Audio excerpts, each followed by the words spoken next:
They sent her away like she was nothing. A town full of people decided one woman's worth and threw her out. She arrived at a stranger's ranch with nothing but a worn basket and a broken heart. The children stared. The man said nothing. Even the dog walked away. Nobody wanted her. Nobody believed in her. But that winter, the worst winter in 30 years, she would save them all. This is the story of Martha Callahan, the woman no town deserved. Drop your city in the comments. Let's see how far this story travels. Stay with us till the very end. Silver Ridge, Colorado. Autumn, 1887. The morning Martha Callahan was escorted out of Silver Ridge, not a single person came to say goodbye. That was the part that hurt most. Not the whispers she'd endured for 28 years. Not the laughter that followed her through the market square every Saturday. Not even the cruel nickname the children had invented and the adults had never bothered to stop. What gutted her, standing alone at the edge of town with a carpet bag in one hand and a wicker basket in the other, was the silence. The complete indifferent silence of a community that had decided she simply wasn't worth the effort of a farewell. The sky above Silver Ridge was the color of hammered pewter that morning, heavy with clouds that hadn't yet committed to rain. The mountains to the west loomed dark and ancient, their peaks already dusted with the first warnings of early snow. Martha stood in the dirt road and stared at them for a long moment, those mountains, because looking at the town behind her was something she couldn't bring herself to do. Not yet. "You ready?" said Hector Finch, the town's self-appointed marriage broker, from his seat atop the wagon. He had the decency, at least, to look mildly uncomfortable. He was a lean man with a patchy mustache and small, careful eyes, the kind of man who lived his entire life in the narrow space between what was profitable and what was acceptable. "Does it matter?" Martha asked. Hector didn't answer. He clicked his tongue at the horse instead, and the wagon lurched forward. Martha climbed up beside him without assistance, settled her basket between her feet, and kept her eyes fixed on the road ahead as Silver Ridge disappeared behind her. She did not look back.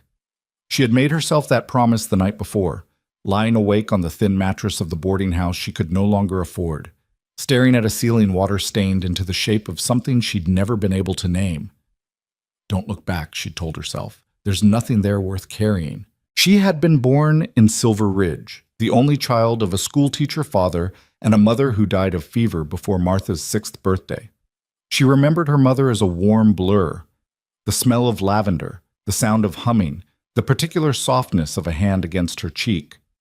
After that, it was just her and her father, and the long mountain winters, and the books he brought home like they were treasure, which to both of them, they were. Her father had been a gentleman, bookish and kind, and he had raised Martha to believe that a person's character was the truest measure of their worth. He taught her to read the land the way other men read newspapers. He showed her which plants healed and which ones harmed, which roots could be eaten and which would kill. He took her into the woods every summer and autumn, teaching her to see things most people walked past without noticing: the edible mushrooms hiding under fallen logs, the wild berries tucked in creekside thickets, the bark that could bring down a fever, the leaves that could clean a wound. "The wilderness provides," he used to tell her, crouching beside some unremarkable plant while she watched with serious, attentive eyes, "if you take the time to learn its language." Martha had learned. She had learned deeply and thoroughly, and with the kind of quiet devotion that only children who spend a great deal of time alone are capable of. But Silver Ridge had not been interested in what Martha knew. Silver Ridge had been interested in what Martha looked like. She was not, by the town standards, or really by the harsh standards of any frontier community in that era, what anyone would call a handsome woman. She was large and broad-shouldered, tall in a way that made certain men visibly uncomfortable, with strong hands and a wide face and dark eyes that were, if anyone had troubled to look closely, extraordinarily expressive. She moved through the world with a kind of quiet, contained efficiency that some might have recognized as confidence, but which Silver Ridge had decided, long ago, was stubbornness. The teasing had begun in childhood, the way these things always do, thoughtlessly, carelessly, with the particular cruelty of young people who haven't yet learned that words leave marks. It had softened somewhat as she grew older, becoming less overt, more insidious. The whispers instead of shouts, the looks exchanged across church pews, the way conversations sometimes stopped when she entered a room and resumed a half-beat too late, in a register slightly too bright to be genuine. When her father died 3 years ago, pneumonia, a fast and merciless end, Martha had found herself genuinely alone for the first time in her life. The boarding house had been affordable on her small inheritance, and she had tried, quietly and without making a fuss of it, to build something resembling a life in the town where she had been born. She had tried. Silver Ridge had not cooperated. The marriage broker arrangement had been Hector Finch's idea, though the enthusiasm with which the town council had adopted it suggested it had been many people's idea for a long time. It would benefit everyone, Hector had explained, sitting across from Martha in the boarding house parlor with his hat in his lap and his eyes focused somewhere slightly to the left of her face. There are ranchers and settlers across the territory who are in need of capable women.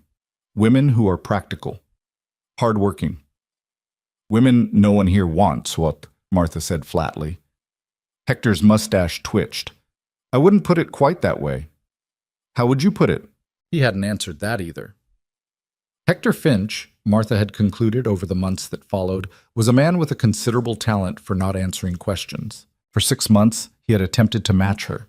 6 months of letters sent out to ranchers and settlers and widowers across 3 territories, each one a careful, strategically worded document that emphasized Martha's practical skills and somehow managed to omit a physical description until the interested party wrote back. Then Hector would reply with something vague and hopeful, and Martha would wait, and eventually the reply would come back. Polite, sometimes, occasionally not, declining. She had stopped asking Hector to share the letters after the 3rd one. By the 6th month, the town had stopped pretending the arrangement was anything other than what it was, an organized effort to solve the problem of Martha Callahan by exporting her somewhere far enough away that Silver Ridge wouldn't have to think about her anymore.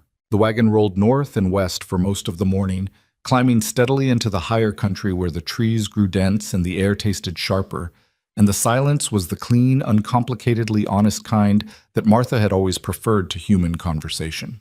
Hector, for his part, tried twice to make small talk and gave up after receiving monosyllabic responses. He was not, Martha thought, a bad man. He was simply a small one, small in the way that had nothing to do with physical stature and everything to do with the narrowness of the world he was willing to imagine. The man's name is Garrett Boone, Hector said, when they were perhaps 2 hours out of Silver Ridge, and the silence had apparently become more than he could bear. Widower, been running his ranch alone since his wife passed 2 years back. Children? Martha asked. 6. She turned to look at him then, and whatever expression was on her face made Hector shift slightly in his seat. 6, she repeated. Ages 4 through 16. The oldest is a girl, Eleanor. She's been running the household since her mother died. He paused. From what I understand, she's been doing it with some difficulty. What kind of difficulty? The cooking kind, primarily. Hector cleared his throat. Mr. Boone's most recent letter mentioned that the family has been surviving largely on biscuits and salt pork. The biscuits, apparently, are not always a success. Martha looked back at the road ahead. And what exactly did you tell him about me? Another pause. Longer this time. I told him you were practical, Hector said carefully. Experienced with frontier living, capable and hard-working. And my appearance? The pause that followed this question was the longest yet. I may have been somewhat brief on that particular subject. Martha closed her eyes for a moment. When she opened them again, the mountains were closer, their dark slopes filling more of the sky.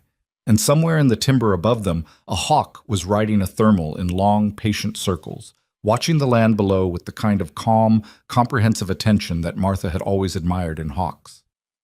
All right, she said simply. Hector glanced at her sidelong, apparently braced for something more. When nothing more came, he settled back against the wagon seat with the visible relief of a man who has walked through a room full of gunpowder with a lit match and emerged inexplicably unscathed. The Boone Ranch revealed itself gradually, the way things in high country always do. First a fence line, then a cleared field gone gold with the season's end, then a cluster of outbuildings, and finally the house itself, a substantial log structure with a wide covered porch and 2 stone chimneys, built by someone who had known what they were doing and intended to stay. Despite clear evidence of recent neglect, a broken porch rail, a barn door hanging slightly off its hinges, weeds encroaching on what had once been a kitchen garden, The bones of the place were solid and good. Someone had loved this ranch. Martha could see that. Someone had poured years of careful, dedicated work into it, and it was only recently that the care had faltered. She understood, looking at it, something about the shape of this family's grief. The wagon pulled up in the yard and stopped. A dog of indeterminate breed and considerable age emerged from beneath the porch, regarded the wagon with supreme indifference, and retreated back into the shadows. 3 chickens scattered. Somewhere in the barn, something large shifted its weight.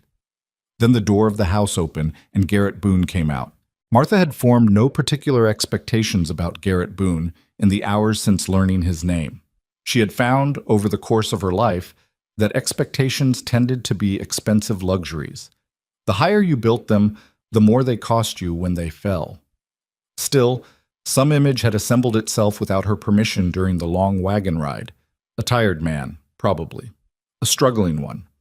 A man worn thin by grief and responsibility, and too many winters spent trying to hold things together alone. What she hadn't quite prepared for was the sheer physical fact of him. Garrett Boone was, by any reasonable measure, a striking man, well over 6 feet, broad through the chest and shoulders, with the kind of lean, functional muscle that came from actual work rather than any vanity about it. His hair was dark, streaked at the temples with the first threads of gray, and he wore it slightly too long, as if haircuts had become a low priority somewhere in the last 2 years. His face was weathered in the particular way of men who spent most of their lives outdoors. The skin darkened and lined at the corners of his eyes, but the structure underneath was clean and strong. He stopped at the edge of the porch steps and looked at the wagon. His expression was not unkind. It was simply blank in the particular way of a man who had learned to keep his reactions to himself. Behind him, filling the doorway and the spaces around it with the chaotic energy of too many children in too small a space, were 6 faces of varying ages and degrees of caution. Martha looked at them all. The man, the children, the weathered house, the struggling ranch, the mountains rising enormous and indifferent behind everything, and felt something settle in her chest. Not hope exactly, something quieter than hope, something more like resolution. She climbed down from the wagon without waiting for assistance. The introductions were brief and awkward in the manner of all introductions between strangers who have been thrown together by circumstance rather than choice. Hector did most of the talking, producing documents from his coat, with the practiced efficiency of a man who wanted to complete a transaction and be on his way before anyone thought too carefully about the terms. Garrett Boone listened with his arms crossed and his eyes moving between Hector's face and Martha's in a way that suggested he was assembling information and hadn't yet decided what to do with it. The children kept their distance initially, clustered on the porch in a rough hierarchy of age. Eleanor, the eldest at 16, stood slightly apart from the others with her arms crossed in an unconscious mirror of her father's posture.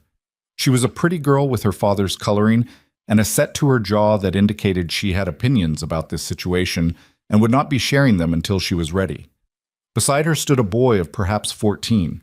Thomas, Martha would learn, who had the watchful, contained quality of a young man who had grown up too fast.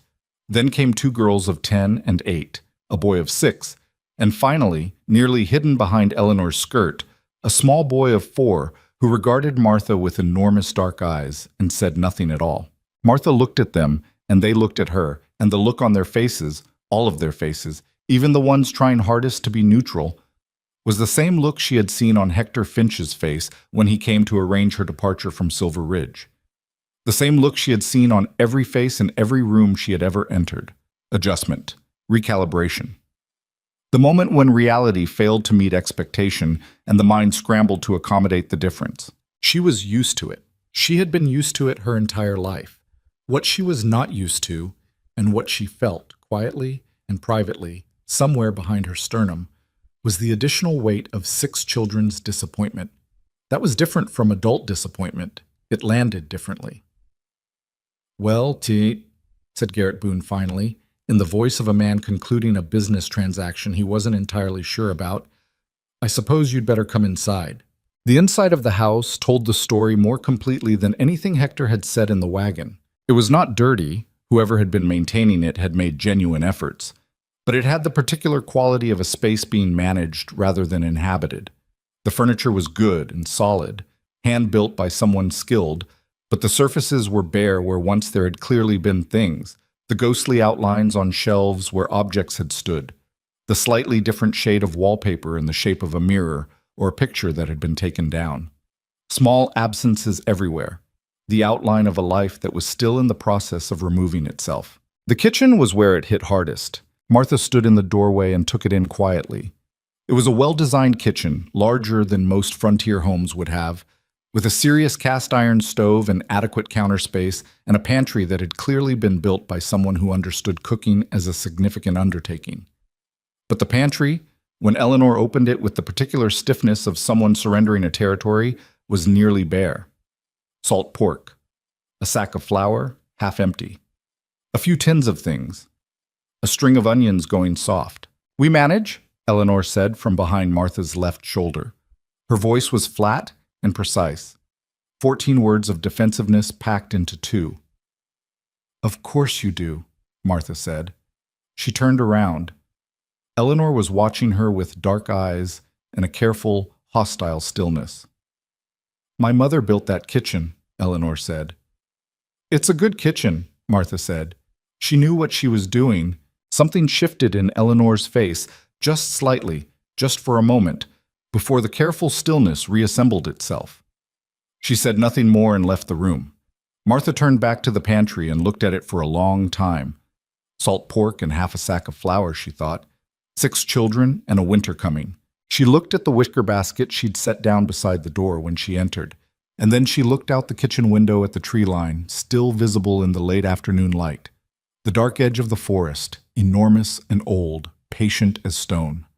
Her father's voice moved through her memory. "The wilderness provides, if you take the time to learn its language." That first night's supper was salt pork and biscuits. The biscuits were, as Hector had delicately suggested, not a success.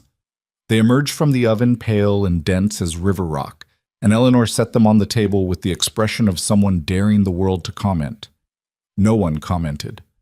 The children ate in the stoic, mechanical way of children who have been hungry long enough to have stopped expecting meals to be enjoyable. Garrett Boone ate without expression, watching his children with the contained, vigilant attention of a man conducting a continuous private assessment of everything around him. He was not, Martha thought, a cold man. The opposite, actually, she suspected. The control was too deliberate to be natural. It was the expression of a man who felt things deeply and had decided, for reasons she could only guess at, that feeling things openly was no longer something he could afford. Martha ate her biscuit and said nothing. After supper, the children dispersed with the efficiency of long habit. Dishes were cleared, the youngest put to bed, tasks accomplished in near silence. Garrett disappeared to the barn for evening chores. Eleanor washed dishes at the kitchen sink with her back to the room and the rigid spine of someone who was very deliberately alone. Martha sat at the cleared table with her basket in her lap and looked at the kitchen around her. She could hear the wind picking up outside.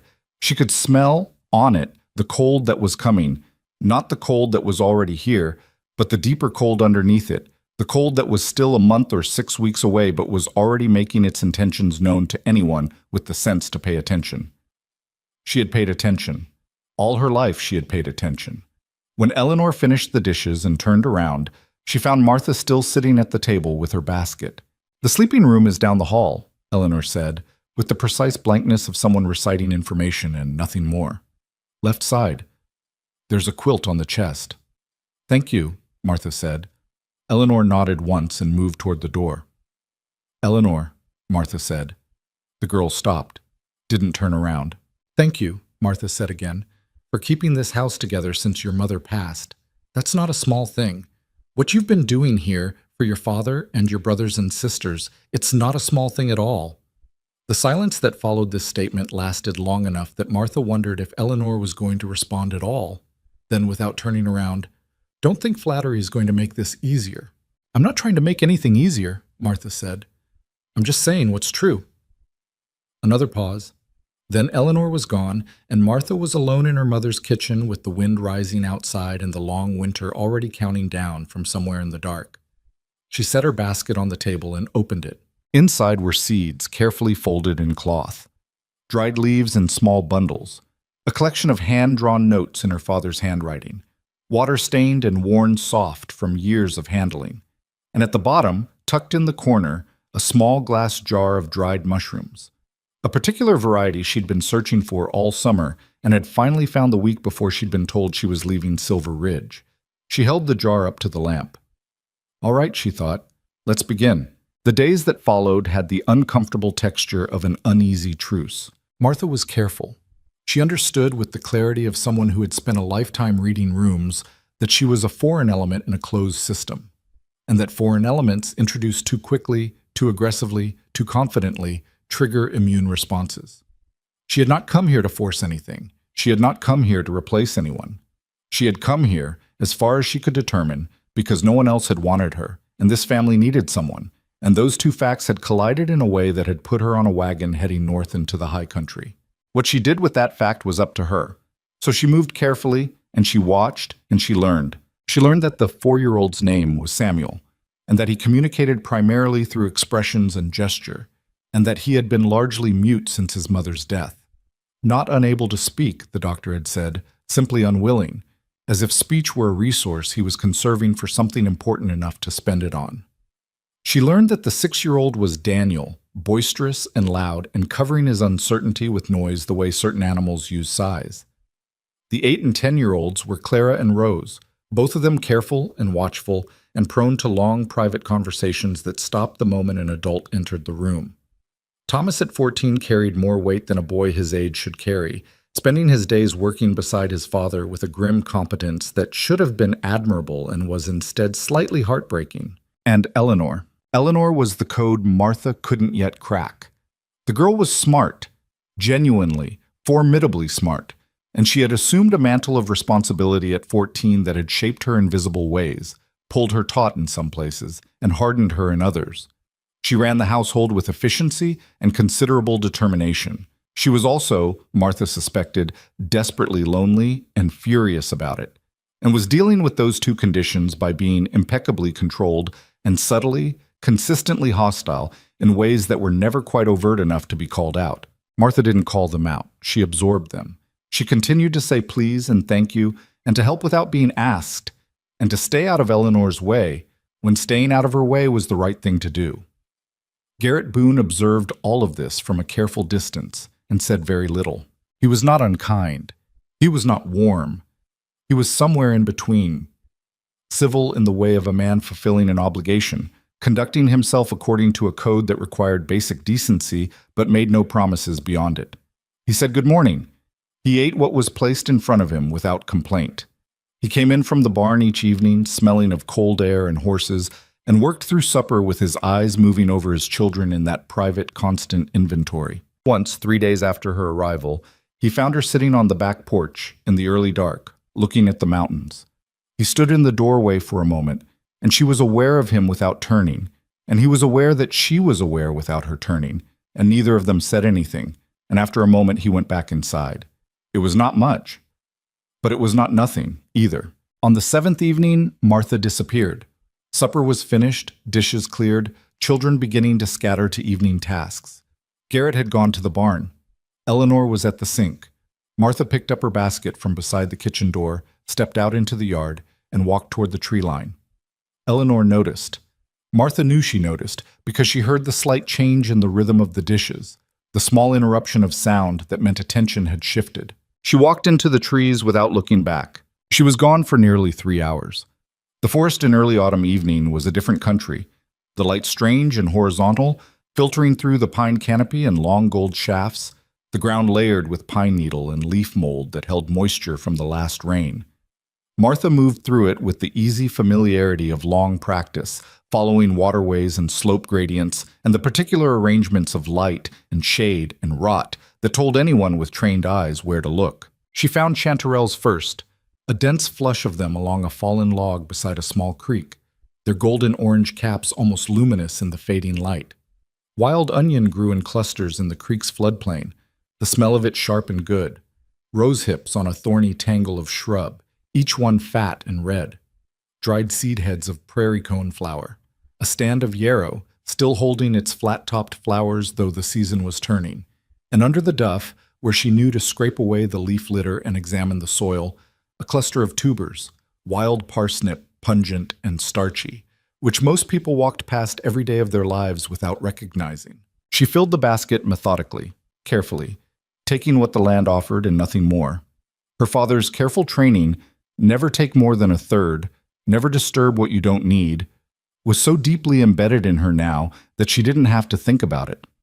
It was simply what you did when you understood that a resource and a relationship were the same thing.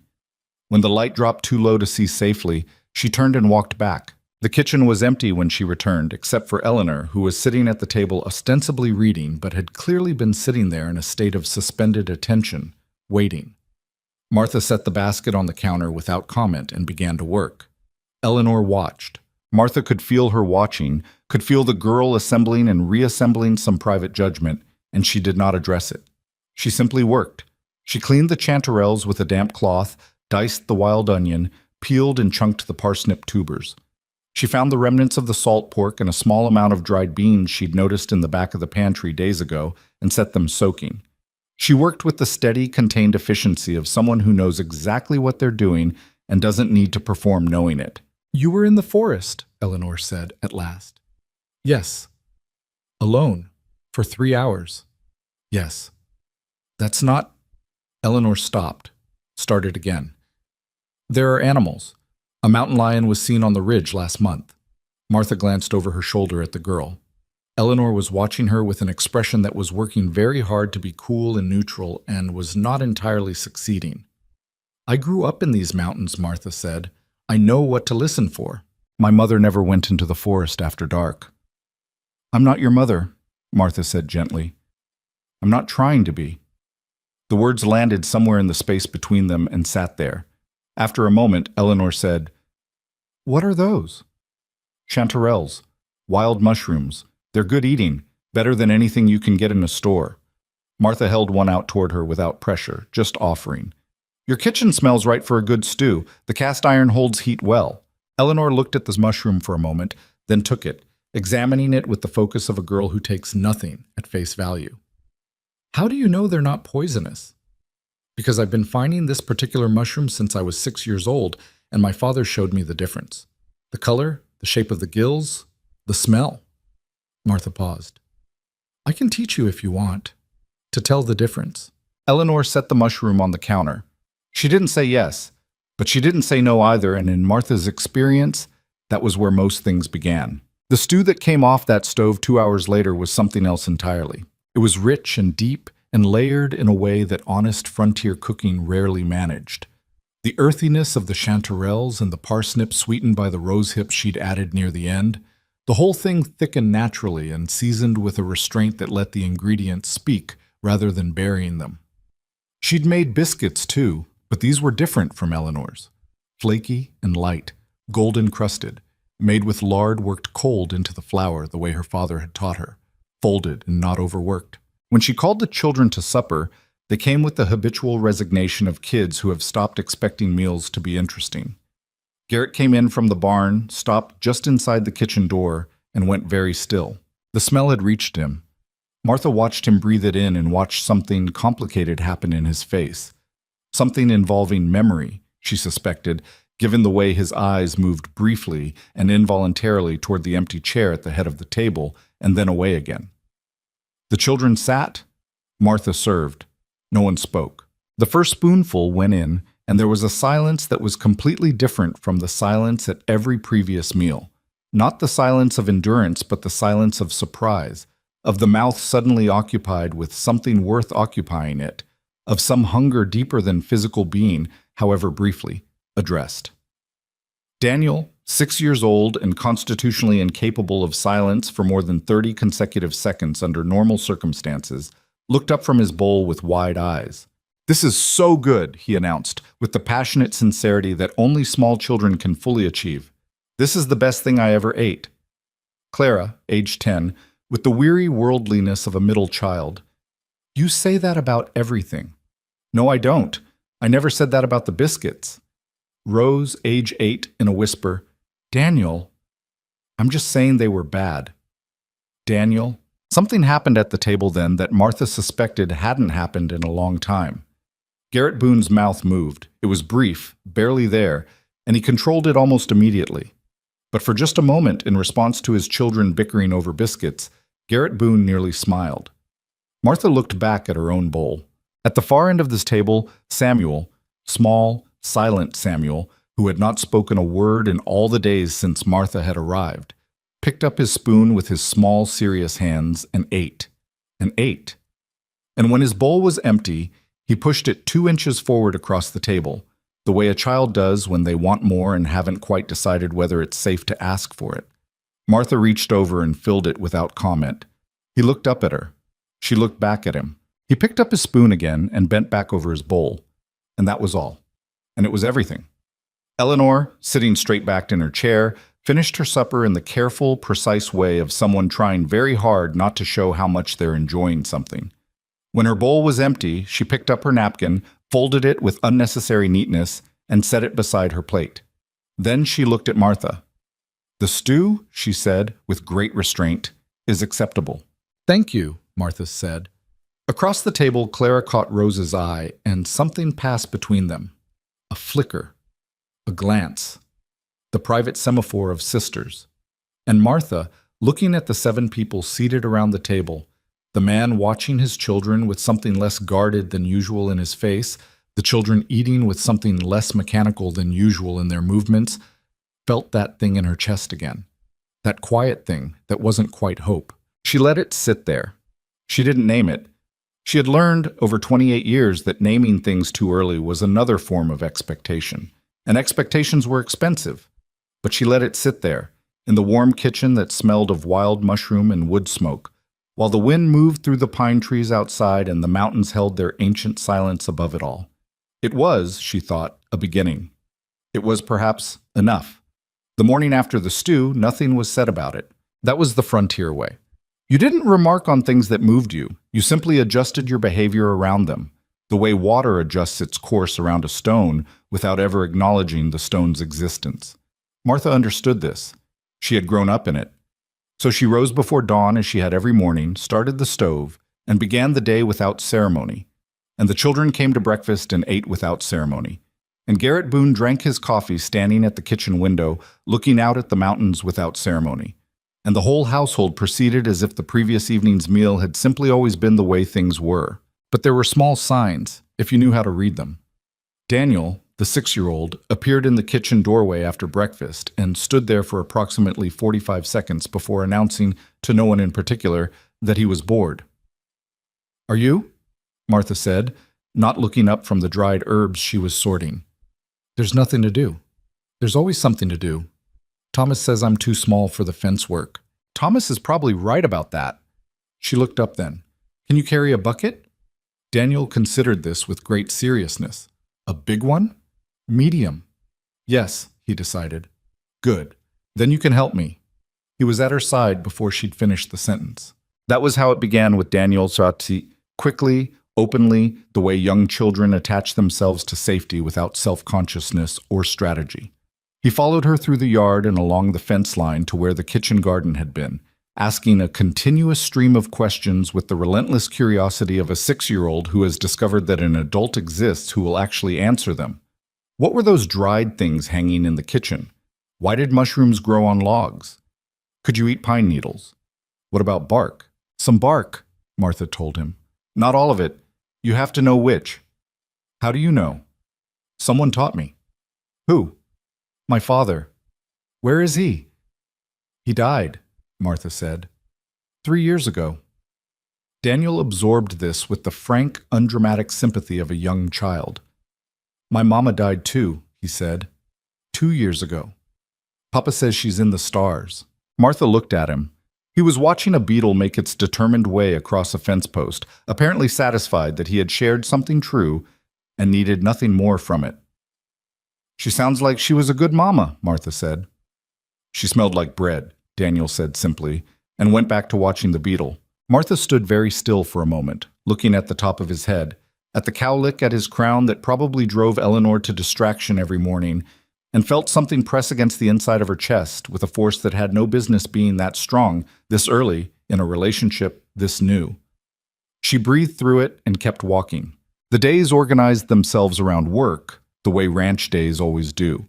with the hours claimed before you can lay any personal intention on them. There were animals to tend, repairs to make, firewood to split, and stack for the winter that the mountains were promising with increasing specificity every morning. Garrett and Thomas handled the heavy labor, moving through their days in a companionable, wordless efficiency that was clearly the product of 2 years of shared necessity. Martha took on the kitchen and the garden and the younger children, which was simultaneously less physically demanding and considerably more complicated. She cooked. She cooked every day. And she cooked well, because food was the one language everyone in this household shared without reservation. The one form of communication that bypassed Eleanor's defenses and Thomas's careful distance and even Garrett Boone's controlled neutrality. You could refuse words. You couldn't refuse hunger. She stretched their meager pantry with what she brought in from the forest and the high meadows, things she gathered in the early mornings before the children woke, watercress from the creek, cattail roots, the last of the season's berries, rose hips that she dried carefully and stored. She taught Daniel to identify 3 safe plants, making it a game, watching his face when he found something on his own and recognized it.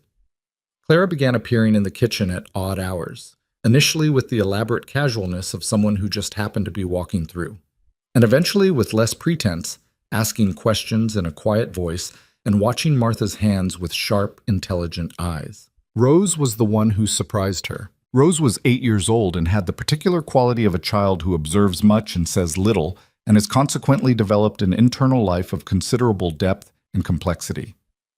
She didn't come to Martha directly. Instead, Martha began to find things, a small arrangement of dried leaves left on the kitchen windowsill, a flat river stone placed beside her morning coffee cup.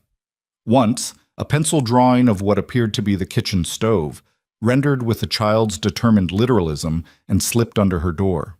Martha kept all of them. She didn't make a production of it. She simply kept them. Samuel she couldn't read. He remained at the edges, present, watching, his large dark eyes tracking her movements through whatever room they shared with an attention that was impossible to interpret. He had not spoken. Not to Martha, not in her presence, not that she had heard. Eleanor said he spoke occasionally, at night, when it was just the family. But in the weeks since Martha's arrival, he had retreated further into his silence, as if the disruption of a stranger in the house had consumed whatever surplus energy he'd been using for speech. Martha didn't push. She moved around him carefully, including him without requiring response, making space at the table and at her side on the porch steps and in the warm circle of the kitchen without asking anything in return. She had learned, from her father, from years of moving carefully in a world that hadn't made room for her, that the worst thing you could do with a creature that was frightened or grieving was to make them feel pursued. You simply had to be reliably present. That was all. Just reliably there. Garrett Boone remained the most opaque of all of them. He was courteous. He was consistent. He worked with the driven, tireless energy of a man for whom stillness was dangerous, who had found in physical labor a way to keep the interior weather manageable. He came in for meals and ate what was placed before him, and thanked her briefly, in the same tone he might use to acknowledge that rain had fallen.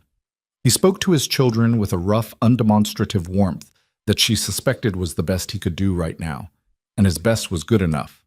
The children trusted him, leaned into his presence, orbited his approval with the constant gravitational awareness of kids who know their parent is load-bearing. He almost never spoke to Martha directly, not beyond the functional, "Pass the salt, the east fence needs attention, storm coming by Thursday." She didn't take it personally. She recognized it for what it was, the behavior of a man who has assigned her a role and intends to keep her inside it, because letting people outside the roles you've assigned them is how you end up feeling things you haven't budgeted for. She understood that. She gave him his distance and worked around it. There was one moment, about 3 weeks in, when the distance contracted without either of them intending it. She had been in the barn, which she'd entered looking for a clay pot she needed for preserving, and had instead found Garrett sitting on an overturned crate in one of the empty stalls with a piece of leather harness in his hands, and no apparent intention of doing anything with it. He was simply sitting with it in his hands, staring at nothing, in the particular way of a person who has been ambushed by their own internal state and is waiting it out. She stopped in the barn doorway. He looked up. For a moment neither of them moved. The barn around them smelled of hay and horse and the particular cold-tinged sweetness of the season turning, and outside the wind moved through the pines in a long, sustained note that was almost musical. "Sorry," Martha said. "I was looking for a crock-pot. I thought I saw one in here." "Back wall," Garrett said, in a voice that was rough in a way that had nothing to do with disuse. "Behind the feed sacks." "Thank you." She moved through this barn, found the pot, and was turning to leave when he spoke again. "She would have liked you." Martha stopped. Garrett was looking at the harness in his hands again. His jaw was set with the effort of someone who has said something larger than they intended and is deciding whether to walk it back. "My wife," he said. "Catherine." A pause. "She would have liked you." Martha stood very still, the clay pot in both hands, and considered how to answer that. There was no version of this moment that wasn't delicate.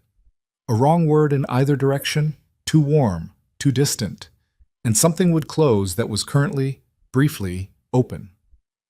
"Tell me about her," Martha said. Garrett looked up then, really looked, something shifting in his face. Surprise, maybe, at the directness of it. Most people, she suspected, either avoided the subject entirely or offered the practiced, impersonal condolences that hurt more than silence. "She was good," he said, after a moment. The simplicity of it was absolute. "She was better than this place deserved. Better than—" He stopped, set the harness down on the crate beside him. "She held things together, all of this. She held it together." "So does Eleanor," Martha said quietly. Garrett's eyes moved to her with a sharpness that told her she'd hit something true. "Eleanor's 16. "I know." "She shouldn't have to—" "No," Martha agreed. "She shouldn't, but she did, and she's still doing it." She paused. "She's a remarkable girl. She takes after someone." Garrett was silent for a long moment. The wind moved through the barn roof, finding the gaps. "She's angry," he said finally. "Yes, Martha said. "She's very angry, and she's very scared, and she loves her family more than she knows what to do with." She shifted the pot in her hands. Those three things together make a person difficult to be around, and hard to stop loving. Garrett Boone looked at her with an expression she couldn't entirely decode, and she didn't try to. She simply held the eye contact for a moment and then walked out of the barn into the cold afternoon carrying her crock pot. And if her heart was beating slightly harder than the walk warranted, no one was there to notice. The weeks moved into October, and the quality of the light changed the way it always does in the high country in autumn, going golden and then amber, and then a kind of clear, cold brightness that had no warmth in it at all, beautiful in the way that things are beautiful when they're ending. The aspens on the lower slopes had already turned and were beginning to drop. The mornings came with frost. The mountains every evening were a darker, more serious blue. Martha began preparing. She had been preparing since her first week on the ranch, quietly and without announcement, because preparation was not something she had ever believed needed to be performed. You did it because you understood what was coming, and because the people around you were depending on you to understand it, whether they knew they were depending on you or not.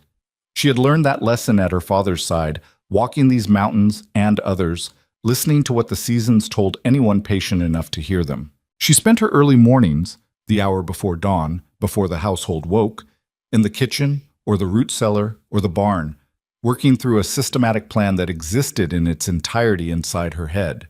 She dried and stored every edible plant she brought in from the forest. She preserved vegetables from the struggling kitchen garden using techniques her father had taught her: salt, vinegar, oil, careful cold packing in the crock pots she'd located around the property. She began drying strips of the salt pork more carefully than they'd been dried before, slicing it thin and hanging it in the coolest part of the barn where the air moved. She found, in the back of the cellar, a supply of last year's dried corn that had been forgotten, good still, or good enough, and moved it into better storage. She did all of this in the early dark, alone, and said nothing about it to anyone. Once Thomas caught her at it. He came into the barn before dawn for morning chores and found her hanging strips of dried meat on the line she'd strung along the back wall, and he stood in the doorway with a lantern watching her for a long moment before she heard him and turned. He was a serious boy, Thomas, the kind of serious that sat old on a 14-year-old face and made you both respect him and want to argue on his behalf with whatever had put it there. He looked at the meat on the line and at the organized rows of crocks against the back wall and at Martha, and something moved behind his careful eyes. "What are you doing?" he asked. "Putting food by for winter," Martha said. "We have food."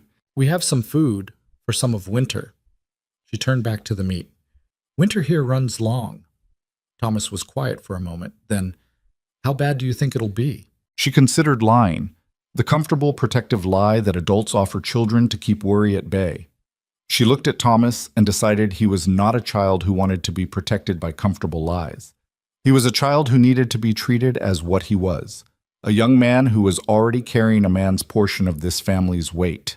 "I think it could be bad," she said honestly. "The signs aren't good. Early cold, the way the animals are moving, the snowpack on the upper peaks already." She paused. "I could be wrong." "But you don't think you are?" "No." Thomas looked at the crock pots along the wall. "Does my father know you're doing this?"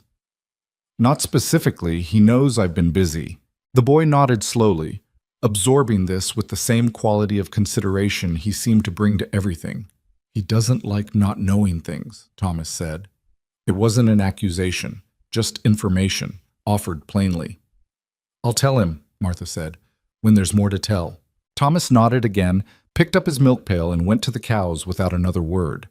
But the next morning, he was in the barn again before dawn, and when he left for morning chores, he had restacked a section of the crock pots into a more stable arrangement without being asked to, and Martha understood this as the clearest declaration of alliance she was likely to get from Thomas Boone. She accepted it without comment, which was, she suspected, exactly the right response. Eleanor was harder. Eleanor saw everything. Martha was certain of that, certain that Eleanor had cataloged the early mornings and the extra crock pots and the drying herbs in the kitchen and the organized shelves in the root cellar, and had assembled from all of it a picture that she was currently refusing on principle to acknowledge. It was a curious stance, refusing to acknowledge what you clearly could see, and Martha spent some time turning it over in her mind before she understood it. Eleanor didn't want to be grateful. Gratitude would mean conceding that she had needed help. And Eleanor, who had held this family together by sheer force of will for 2 years, who had cooked bad biscuits every night and washed the same dishes and made the same beds and told the same bedtime stories and held the smaller children through the nightmares they still occasionally had, Eleanor could not afford to concede that she had needed help, because the alternative to not needing help was falling apart, and falling apart was not something Eleanor Boone was willing to do. Martha understood this with a completeness that had nothing to do with sympathy and everything to do with recognition. She had spent 28 years refusing to concede that she needed something she wasn't being given. She knew exactly what that looked like from the inside. So she didn't ask Eleanor for gratitude. She didn't ask for acknowledgement or cooperation or warmth. She simply kept doing what she was doing, day after day, with the patient consistency of someone who understands that trust is not a door you knock on and wait to be invited through. It's something that grows in the ground, slowly, in the dark, and you don't dig it up to check if it's growing. You just keep watering it and stay out of its way. The crack, when it finally came, arrived from an unexpected direction.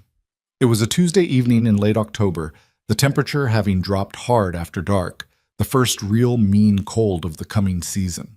Martha was in the kitchen making a medicinal tea from dried elderberries and yarrow, a recipe her father had used for winter colds, warming and immune strengthening, when she heard crying from the small room at the end of the hall.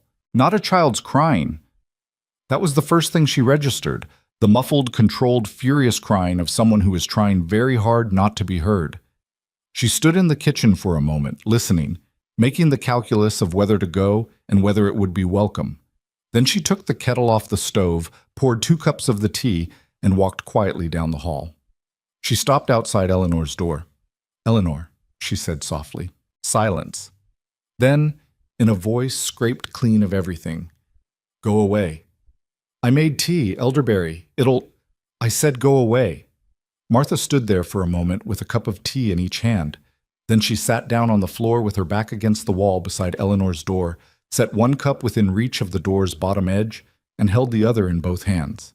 She didn't say anything. After a while, she heard movement behind the door, the soft sounds of someone trying to compose themselves, the particular rustle of a person sitting up and pulling themselves together. Then silence again. Then, very quietly, the sound of Eleanor pulling the cup of tea under the door.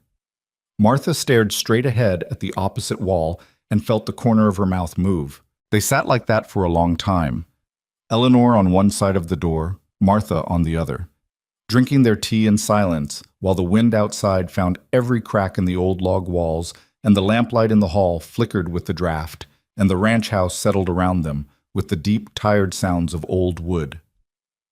"I burned the pie," Eleanor said finally from the other side of the door. Martha blinked. "I'm sorry?" "This afternoon. I was making a pie for Papa's birthday and I burned it, and I—" A pause, the sound of a breath being controlled. "I burned it and I started crying and I couldn't stop, and I don't even know why. It's just a pie." Martha sat with that for a moment. "When is his birthday?" "Tomorrow." "What kind of pie?" "Apple. He loves apple pie. Mama used to make it every year." Another pause, longer. "I've tried 4 times in 2 years. I can't get it right. The pastry always—" A short sound, barely audible. "Mama made it look simple." Martha looked at the wall across from her. The lamplight wavered and steadied. "The pastry has to be cold," she said. "Everything. The fat, the water, your hands. That's the secret. You work it cold and quick and you don't overhandle it. Your mother knew that." Silence. "I can show you in the morning," Martha said. "If you want. We'd have enough time before supper." The silence stretched out long enough that she thought Eleanor wasn't going to answer. Then, "He likes a little cinnamon in it," and she used to put— A pause, brief and careful, as if the words were fragile. "She put a pinch of nutmeg, just a pinch." "I have nutmeg," Martha said. She heard Eleanor exhale, a long, slow breath, the kind that's been held for a very long time before being let go. "All right," Eleanor said. Her voice was still raw, but it was steady. "In the morning, before the others are up." "Before the others are up," Martha agreed. She rose from the floor, collected her empty cup, and walked back down the hall to the kitchen. She banked the stove for the night and checked the pot of beans she had soaking for tomorrow's supper and blew out the lamp. Before she slept, she laid out the ingredients for pastry, the lard, the flour, the salt, and put them in the coldest corner of the kitchen so they'd be ready. In the morning, they made the pie together. Eleanor measured while Martha instructed, and Martha's hands didn't touch the pastry at all. It was Eleanor's entirely, made by Eleanor's hands following her mother's recipe with the additional knowledge of cold fat and light handling that changed everything. When it came out of the oven, golden and fragrant with apple and cinnamon and the faintest possible warmth of nutmeg, Eleanor stood looking at it for a long moment with an expression that Martha didn't look at directly, because some things you don't look at directly if you want them to keep existing. Garrett Boone's face when he saw the pie that evening. The recognition that moved across it, the way he had to look away for a moment before he could trust himself to look back, was the kind of thing that lived in a room long after everyone had left it. "Eleanor made it," Martha said, before he could say anything else. Garrett looked at his daughter. Eleanor looked at her plate, but her spine was very straight, and the set of her shoulders, for the first time since Martha had arrived, was not the posture of someone braced for a blow. It was the posture of someone who had done something real, something they could stand inside of. Martha ate her slice of pie and said nothing more, and the evening moved around the table with something that was not quite warmth yet, but was unmistakably its precursor, the way the air changes in the hour before dawn. Not light, but the place where light will be. Outside, the wind had turned from the north. It carried something in it now, something with weight and intention, something that anyone who had spent enough winters in the high country would recognize without being told what it was. Martha recognized it. She had been preparing for 3 weeks, and she would keep preparing every early morning in the dark, adding to the rows of crocks in the root cellar and the strips of dried meat in the barn and the careful organized stores of everything the land had offered and she had thought to gather. She was not finished yet. She did not think she had much time. The snow came on a Thursday, not the polite preliminary snow that the mountains had been sending down for weeks, the light dustings that melted by mid-morning and left the ground merely damp and darkened. This was different. Martha knew it was different before she opened her eyes that morning, knew it from the quality of the silence outside, a silence with mass and depth to it, the particular muteness of a world that has been thoroughly covered over. She lay in the narrow bed in the room that had become hers over the past 2 months and listened to that silence and felt, in the place behind her sternum where she had always felt the things that mattered most, the cold weight of what was arriving. She rose before the household and went to the window. The yard was gone. The fence posts were white stumps. The barn roof held 2 feet of snow and was still receiving more. Steady, unhurried, the snow falling in large, deliberate flakes that had clearly made arrangements to continue for some time. The mountains to the west had disappeared entirely behind a wall of gray-white that reached from the ground to the sky without interruption. The temperature outside the glass was something she felt in her teeth. Martha dressed quickly, added 2 layers she hadn't needed in several weeks, and went to the kitchen to start the stove. By the time Garrett came in from his first attempt to reach the barn, he came back inside after 10 minutes, his coat carrying 4 inches of snow and his expression carrying something considerably heavier. She had coffee on and porridge cooking and had already mentally recalculated the morning's priorities. "How bad?" she asked, without turning from the stove. Garrett stood in the doorway and knocked the snow from his hat. "Drifting bad on the east side. Can't see the Henderson fence line." He was quiet for a moment. "Wind's picking up from the north." "The animals?" "Managed to get to them, for now." He moved to the table and poured coffee with hands that were red from the cold. "Road to town is gone. I don't think it'll be passable for—" He stopped. "A while." The careful flatness of those last 2 words told Martha he meant longer than a while. She turned from the stove and looked at him directly. "How long do you think?" Garrett's eyes met hers over the coffee cup. He was not a man who softened information unnecessarily. She had learned that much about him, and he didn't soften it now.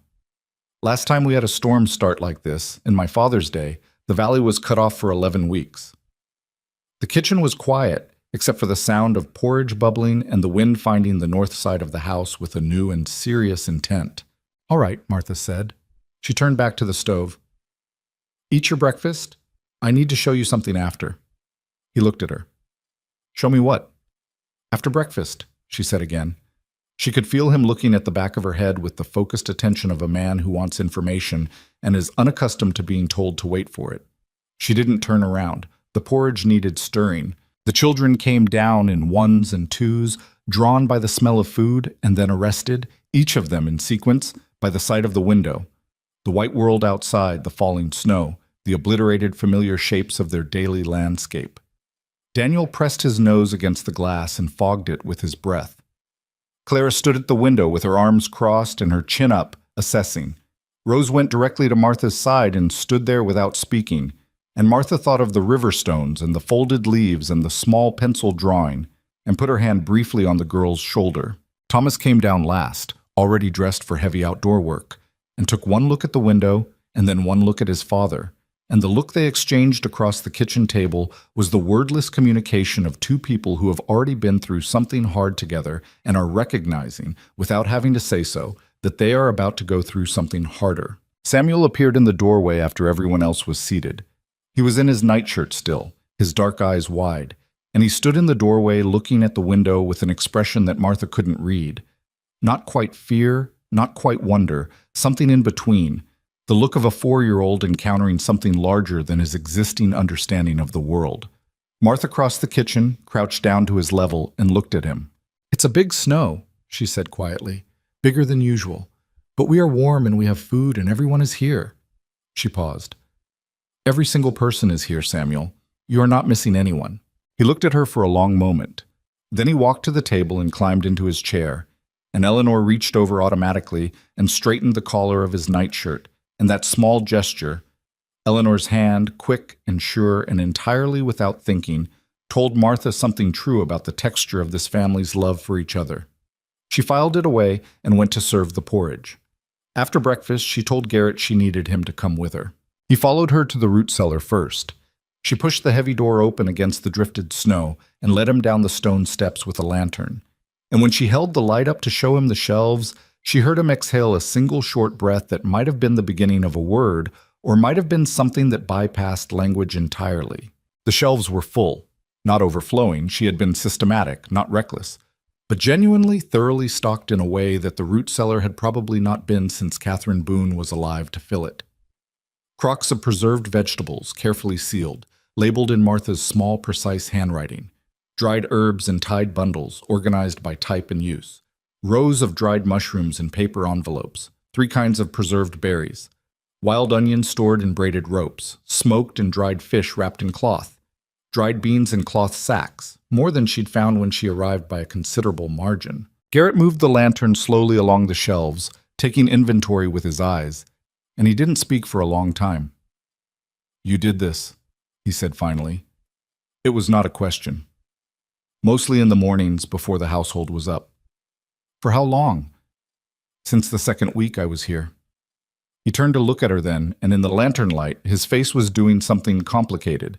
She held his gaze and waited. "Why didn't you tell me?" he asked. His voice was even, but not entirely. There was something underneath it. Not anger, she didn't think, though it was the kind of question anger wears as a costume sometimes.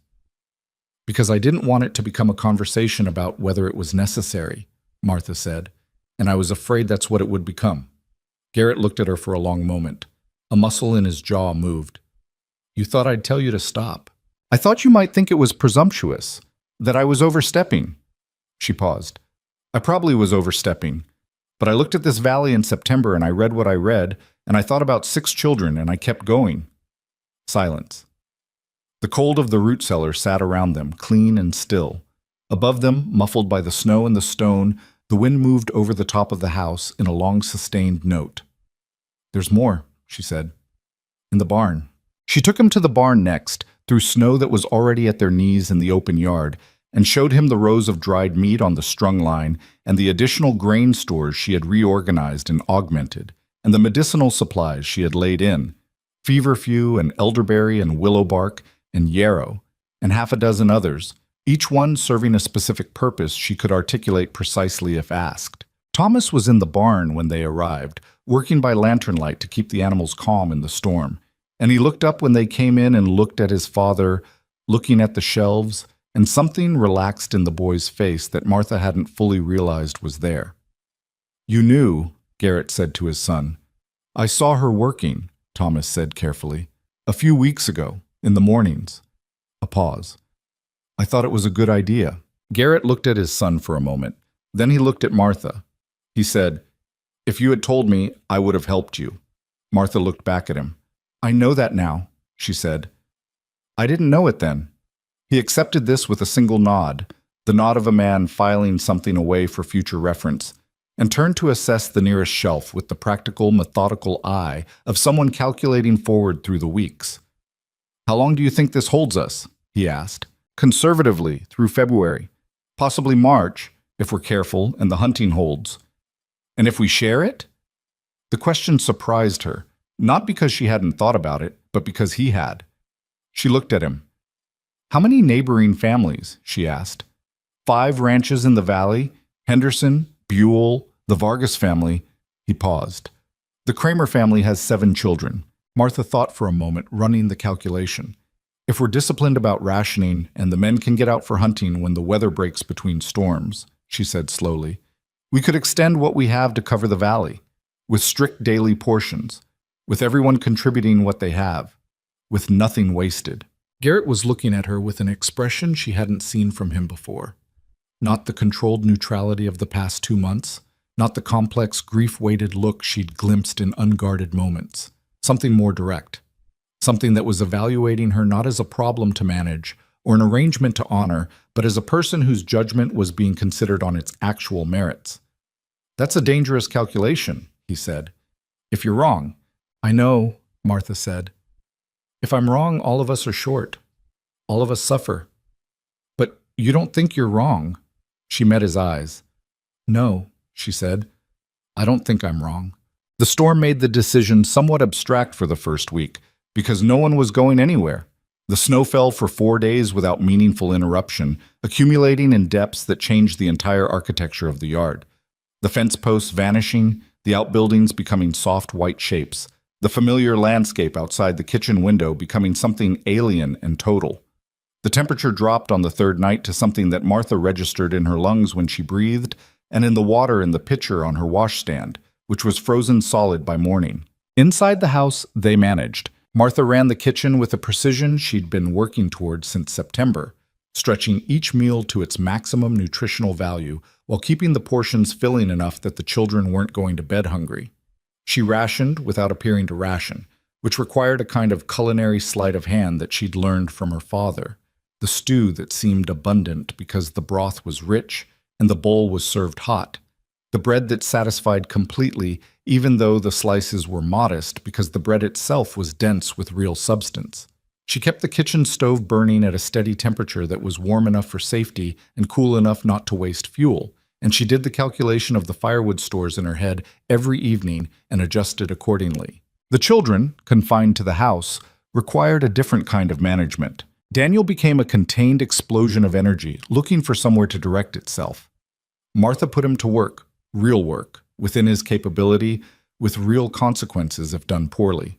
Carrying wood from the porch stack, checking the water levels in the kitchen containers, helping her measure out dried ingredients with the seriousness of a sous chef who understood the importance of precision.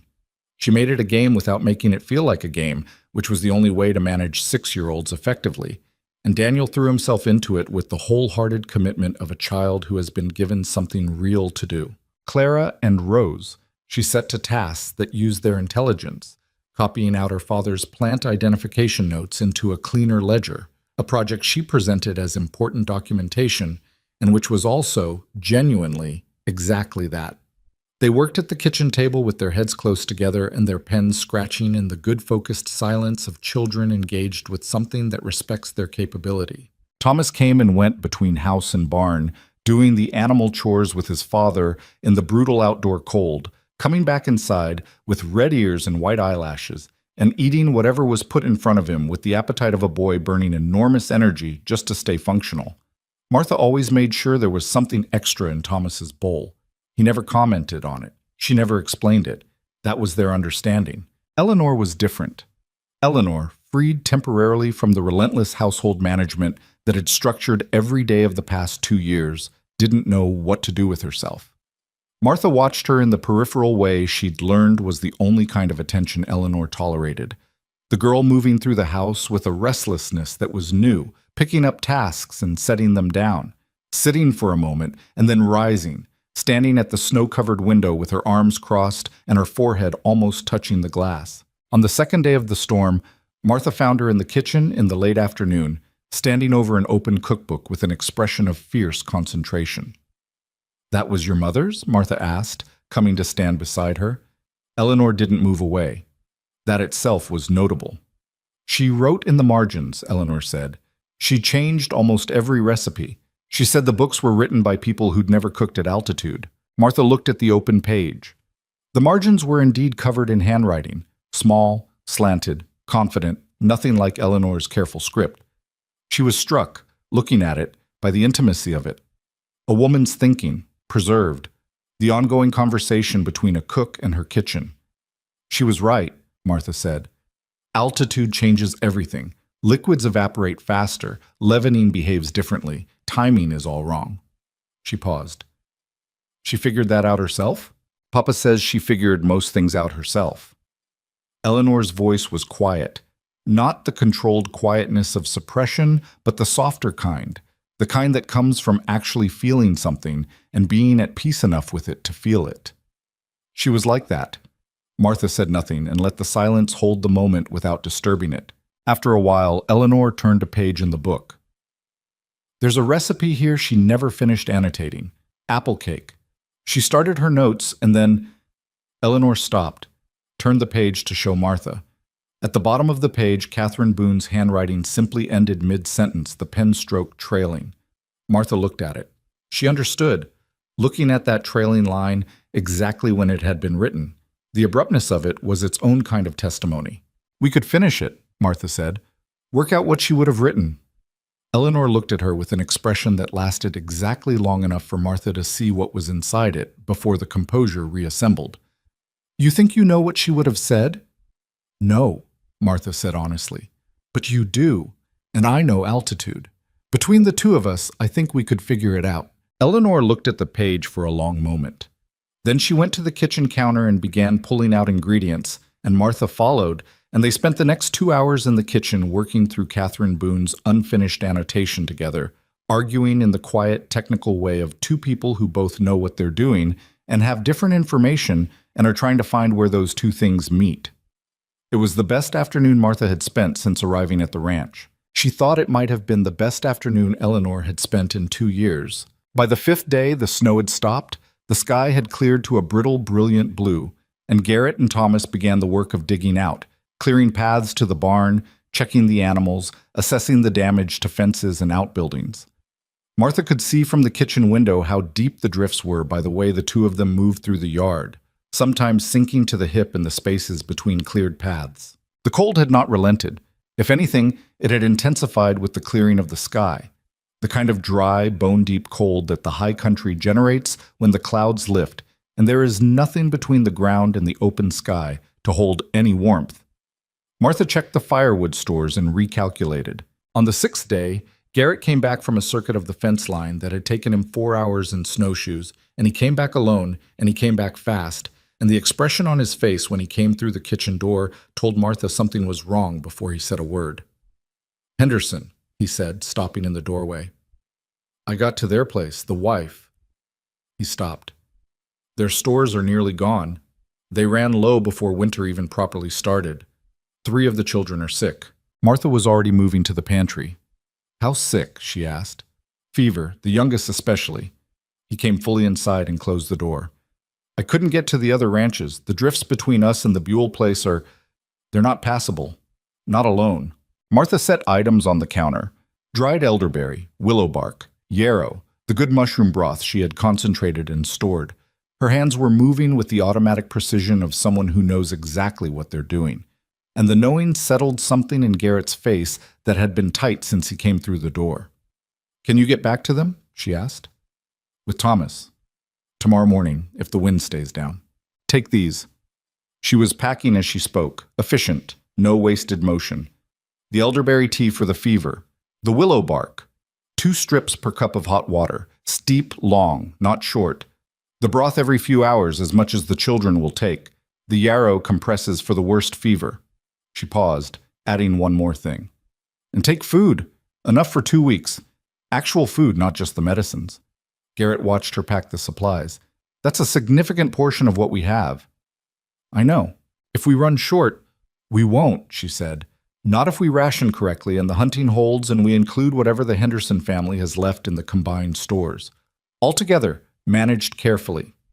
She met his eyes. "I've been doing this calculation for weeks. I know what this valley needs to survive this winter. I know what we have. I am telling you it's enough. For all of us." The kitchen was very quiet.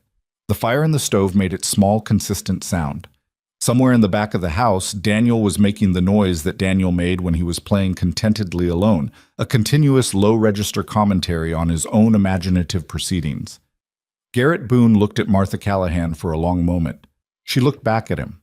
Neither of them looked away. "All right," he said, 2 words. Simple and final, and carrying inside them the full weight of everything they meant. Not just agreement with the plan, but something larger. Something that had been accumulating in small deposits over 2 months of early mornings and shared meals and a conversation in a barn and 2 cups of tea passed under a door in a dark hallway. The complete, earned, irreversible transfer of trust.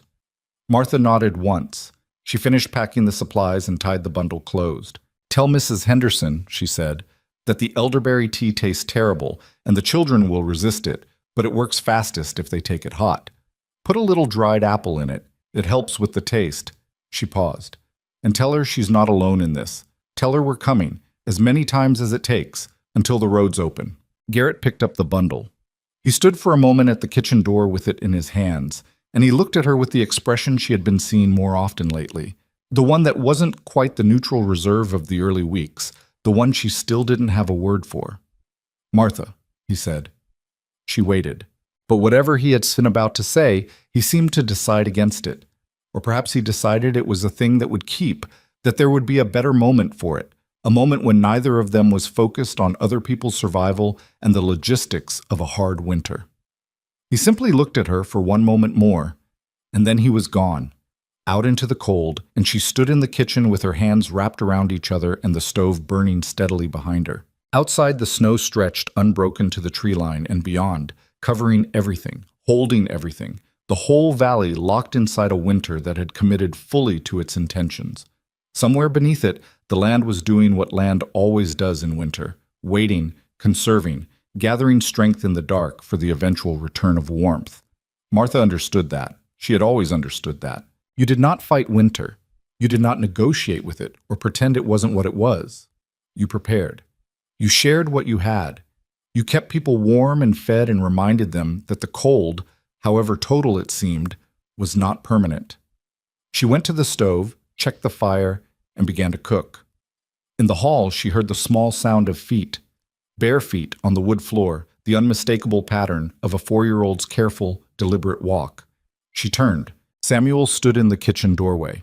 He was in his daytime clothes, which meant Eleanor had already dressed him this morning, and he was carrying in both arms the battered stuffed rabbit that went everywhere with him, a cloth animal worn soft from years of handling, one ear re-sewn at some point with thread that didn't quite match.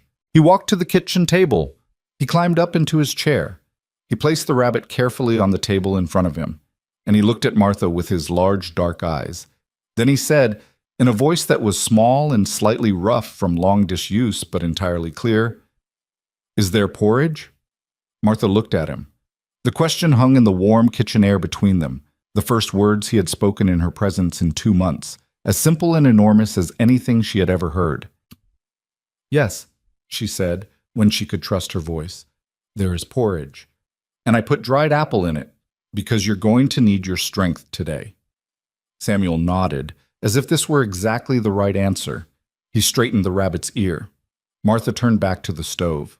The snow outside was deep, and the road was gone, and the winter was long and serious and fully committed to being exactly what it was. And in the kitchen of the Boone Ranch, something was holding. Something had been holding for months, tended carefully in the dark. And it was stronger now than it had been, and it would need to be. Samuel spoke again the next morning. It was just one word: cold. Delivered with the frank, matter-of-fact authority of a 4-year-old making an important observation, standing in the kitchen doorway in his nightshirt while the frost on the window made abstract patterns in the early light. But Eleanor, who was at the stove, turned around so fast she nearly knocked the coffee pot from its hook, and the expression on her face, raw and open and briefly, completely unguarded, was the most honest thing Martha had seen from her in 2 months. "Yes," Eleanor managed in a voice that was doing a great deal of work to stay level. "It's cold. Come sit by the stove." Samuel came and sat by the stove. He held his hands out to the warmth with a small sigh of satisfaction. Eleanor stood behind him with one hand resting on the top of his head, very lightly, the way you touch something you're afraid of losing. Martha made the porridge and said nothing, and let the morning be what it was. Garrett and Thomas left for the Henderson Ranch before full light, loaded with the bundle of supplies Martha had packed and an additional sled of firewood that Garrett had decided on himself, in the way he had begun making decisions lately, quietly, with reference to a set of values that had started, Martha thought, to include things beyond simple survival. They left in the blue-gray pre-dawn, their breath clouding white in the bitter air, the runners of the sled hissing through the packed snow, and Martha watched them from the kitchen window until the trees took them. She turned back to the children and the long day ahead. Managing 6 children through a second week of isolation required a creativity that Martha had not known she possessed until she was required to locate it. The novelty of the snow had long since worn off for all but Daniel, who remained constitutionally incapable of boredom and who had developed a complex imaginary scenario involving the woodpile as a fort and several of the barn cats as allied soldiers. For the others, the confined days were beginning to accumulate their particular weight, the small irritations magnified by proximity, the mood cycling without the release valves of outdoor work and school, and the normal rhythms of a life with more dimensions than 4 walls and a snow-buried yard. Clara and Rose had reached the temporary end of their capacity for cooperation and were conducting a cold war over the use of the kitchen table for writing versus drawing, a dispute whose stated terms bore almost no relationship to its actual emotional content. Thomas, back calculating from his age and disposition, was dealing with something more private, The specific loneliness of a 14-year-old boy who is doing a man's work and has no one his own age to acknowledge that, who carries things he can't quite name yet and has nowhere to set them down. He came in from animal chores each morning and ate and was quiet with a quietness that had an interior pressure to it, like a jar sealed too tight. Martha paid attention to all of it. She adjusted meals and tasks and the arrangement of bodies in space with the careful, practical empathy of a woman who had spent a lifetime developing the skill of reading rooms. She set Clara and Rose to a cooking project that required the table and thereby dissolved the territorial dispute by changing its terms entirely. She found reasons to put Thomas beside her in the kitchen in the evenings, giving him tasks that required focus and let conversation happen sideways, which was the only direction most important conversations traveled with 14-year-old boys. "Do you miss school?" she asked him one evening when he was chopping dried mushrooms with the focused attention of someone glad to have something exact to do. Thomas shrugged one shoulder. "It's not much of a school. One room. Mr. Albright teaches everything from letters to Latin, and he's better at some of it than others." "Which parts is he good at?" "History," Thomas said without hesitation. He makes it feel like it matters. Like it's not just dates and names, but things that actually happen to actual people who are trying to figure things out the same as everyone else. Martha looked at him sideways. "What would you study, if you could study anything?" Thomas was quiet for long enough that she thought he might not answer. Then very carefully, as if placing something fragile on an uncertain surface. "Engineering. How things are built. Bridges, machines, systems." Another pause. "My father needs me here." "Your father needs you to become who you're capable of becoming," Martha said. "Those two things aren't necessarily the same as staying." Thomas stopped chopping. He looked at her with something complicated and young in his face. The specific expression of a person hearing a thing they've wanted someone to say for a long time and haven't let themselves admit they were waiting for. He didn't respond. But he didn't look away either, and he kept the words. She could see him keeping them. Garrett and Thomas returned from the Henderson Ranch by mid-afternoon, moving fast through the cold with the efficiency of people who have accomplished what they went to accomplish and are aware the temperature is dropping. They came through the kitchen door carrying the cold with them, their coats white-dusted, their faces raw. And Garrett set down the empty sled rope and looked at Martha with an expression that carried news. "The youngest Henderson girl's better," he said first. "The fever broke last night. Whatever you sent, it worked." Martha released a breath she had been holding at some level since he left. "The others?" she asked. "Managing. Ruth Henderson." He paused in the way he paused when he was selecting words with care. "She cried when she saw the food. She didn't want to take it, said she couldn't pay us back." "What did you tell her?" "I told her there was nothing to pay back, that this was how it worked out here." He looked at Martha when he said it, and the look was direct and clear and had something in it that was an acknowledgement of where that understanding had come from. Martha nodded once. "And the road to the other ranches?" "The Vargas family we can reach by snowshoe, going south through the timber where the drifts are lower. Buell is harder, so the canyon between us is drifted solid, probably 8 feet. Garrett pulled off his coat and hung it. "I need to talk to you about something." The children were in the other room. Thomas had taken himself to the barn again almost immediately, still carrying his particular private weight. The kitchen was as close to private as any room in the house ever managed. "I got as far as the ridge above the valley on the way back," Garrett said, "to see what the weather is doing to the west." Martha waited. "There's another system coming, bigger."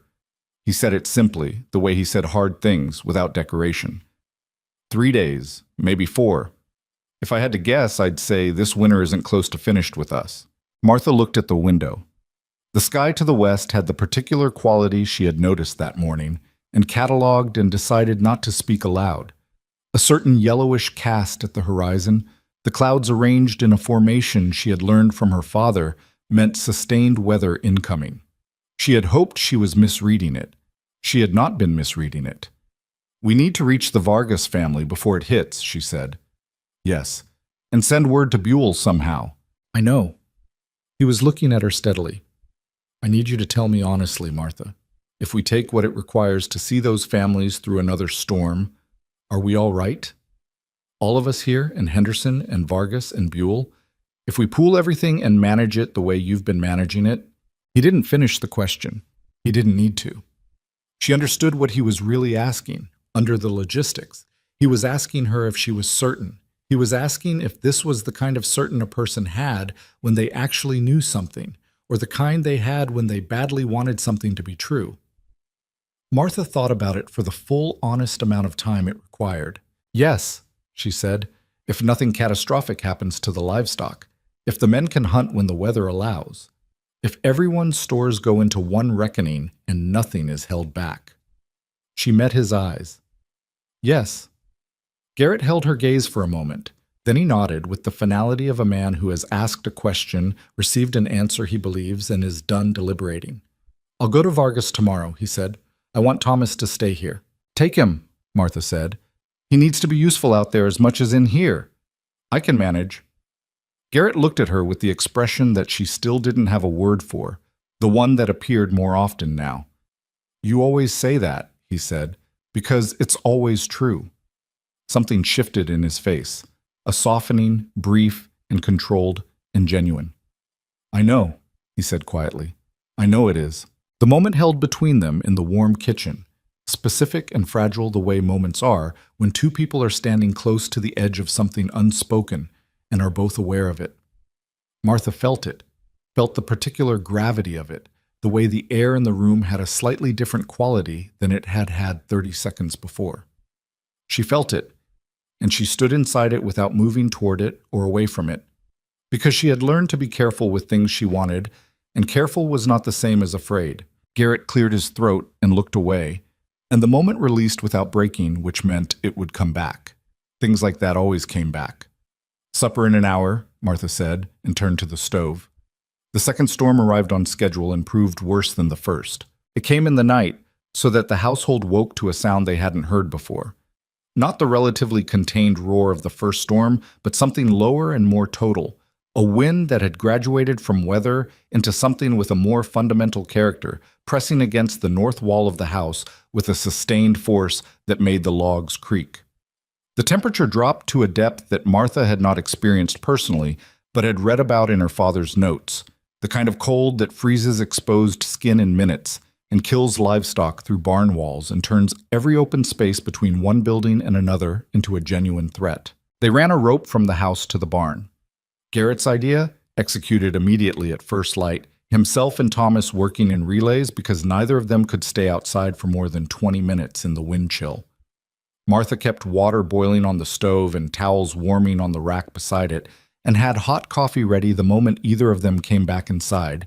And when Thomas came in on the second relay with his ears white and his fingers struggling to work the door latch, she wrapped his hands in warm towels and held them without commentary, and he let her, which told her everything about how cold he actually was. He's all right, she told Eleanor, who had appeared in the kitchen doorway with a face that was doing its absolute best to be neutral. I know he is, Eleanor said, with the conviction of someone who needs to believe something specific very badly. The color's coming back, Martha said. Look. Eleanor looked. The white was receding from Thomas's face, the natural color returning as the warmth did its work, and she watched with the focused attention of a girl who had been the primary caregiver of this collection of people for 2 years, and for whom the physical well-being of each of them was as personal as her own heartbeat. Thomas looked up at his sister. I'm fine, he said. Stop looking at me like that. I'm not looking at you like anything. You're doing the face. I don't have a face. You have a face.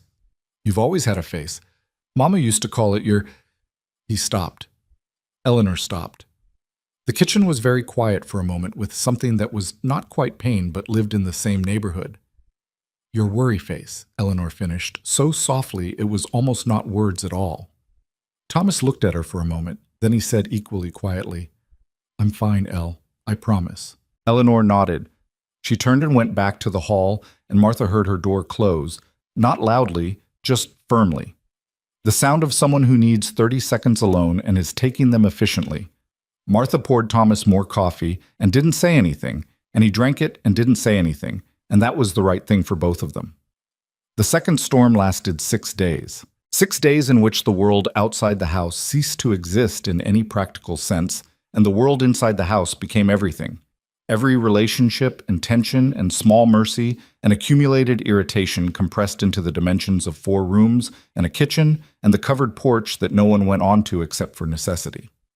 Martha managed it the way she managed everything, with attention, with food, with the patient conviction that if you kept people warm and fed and busy and genuinely seen, you could get them through almost anything. She told stories in the evenings. This was something she hadn't planned, hadn't calculated. It simply happened one night when Daniel couldn't sleep and came and found her by the kitchen stove in the late dark, and she sat him on her lap and told him a story she remembered from her father, an old frontier tale about a woman who could read the weather and the flight patterns of birds, and had saved her whole settlement by listening to things other people thought were just animals going about their business. Daniel fell asleep in her arms before she finished it, and she carried him back to his bed, and when she turned around, Rose was in the doorway, having apparently followed her brother without announcement. "You didn't finish the story," Rose whispered. So Martha sat on the floor of the hallway and finished it, quietly, and when she looked up, Clara was there too, and then Thomas, leaning against the wall with his arms crossed in an arrangement that communicated that he was there entirely by coincidence and had no interest whatsoever in a bedtime story and was listening with complete absorption. After that, the stories happened every evening. Martha drew on everything her father had given her: the frontier tales, the natural histories, the real accounts of people who had made something out of nothing, using only what the land provided and what their own minds could devise. She told them without moralizing, without drawing explicit lessons, because good stories didn't need their lessons pointed at like a schoolmaster indicating items on a blackboard. They just needed to be told well, and the people listening would find in them whatever they were ready to find. Garrett began staying for the stories. Not sitting, he stood or leaned in the kitchen doorway, ostensibly occupied with the last coffee of the day or with some piece of small repair work he'd brought to do by lamplight. But he stayed, and he listened, and sometimes in the pauses between one part of a story and the next, Martha would feel his attention on her face with a quality and intensity that was different from any other attention in the room. She told stories and felt him listening and kept her eyes on the children. On the 4th night of the second storm, Samuel climbed onto the settee beside her before she'd even begun, and arranged himself with his rabbit tucked under his arm and his small body leaned against her side with the matter-of-fact confidence of a child who has decided where he belongs, and Martha felt the weight of him, solid and warm and trusting, and kept her voice steady through 3 full sentences before she was certain she could trust it completely. On the 5th night, he fell asleep against her shoulder. Garrett crossed the room without any particular announcement, lifted Samuel with the practiced ease of a father who has done this 10,000 times, and carried him to bed. When he came back, the other children had followed their youngest brother's lead toward sleep, dispersing down the hall in the gradual way of the very tired, until it was just Martha still sitting on the settee and Garrett standing near the stove with his coffee cup. The storm pressed against the north wall of the house. The lamp on the table made its small orange world. "He used to do that with Catherine," Garrett said. "Fall asleep against her." He was looking at the hallway where Samuel had disappeared. He stopped after. "He started again," Martha said. "Yes." A long pause. "He called her Mama." Martha looked up. Garrett was looking at her now. His face was open in the specific way it got late at night when the control he kept over it had been worn down by tiredness and warmth and days of close quarters. The way it had been increasingly getting, she had noticed, in these late-night kitchen moments when the children were in bed and the storm was doing what it was doing outside, and the house held the 2 of them in its ordinary, extraordinary intimacy. "Not today," Martha said carefully. "He said it 3 days ago," Garrett said. "I heard him. I was at the barn door." He set his coffee cup down. "He asked you something, and you answered, and then he said, he called you—" He stopped, started again. "I didn't say anything because I didn't know how to say it without it sounding like something it might not be ready to be." Martha looked at him. The lamp between them flickered in a draft. "What do you want it to be?" she asked. Her voice was steady. Her heart was not. Garrett was quiet for a long time. A log shifted in the stove and settled with a sound like a small decision being made. "I want my family to stop drowning," he said.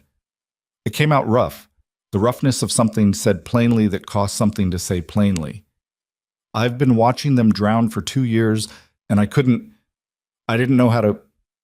He stopped, pressed his mouth into a line, looked at the floor and then back up at her. And then you came. And you just started. You didn't ask permission, and you didn't wait to be invited, and you just started doing what needed to be done, and he couldn't finish. Martha waited. She had learned in these months that Garrett Boone needed space around his harder sentences, needed the room not to fill up with someone else's words before he'd finished finding his own. It's a different house, he said finally. Since you've been here, I can feel that it's different, and the children feel it, and even he made a short, helpless gesture that was the most unguarded thing she had ever seen from him. Even the dog comes inside now. He wouldn't come inside before. Martha's mouth moved. Don't smile, Garrett said, with the strained expression of a man who is trying to say something serious and is aware that what he just said is objectively somewhat funny. I'm not smiling, she said. You are. I'm not. Martha. It was the first time he had said her name like that, not functionally, not as a prefix to information, but simply as a word that meant her, a word he was using because he wanted to say the thing it referred to. It landed differently. She felt it land. She looked at him across the lamplight, across the distance that was not very much distance at all, and what she felt was not the careful, contained, wary thing she had been feeling for months.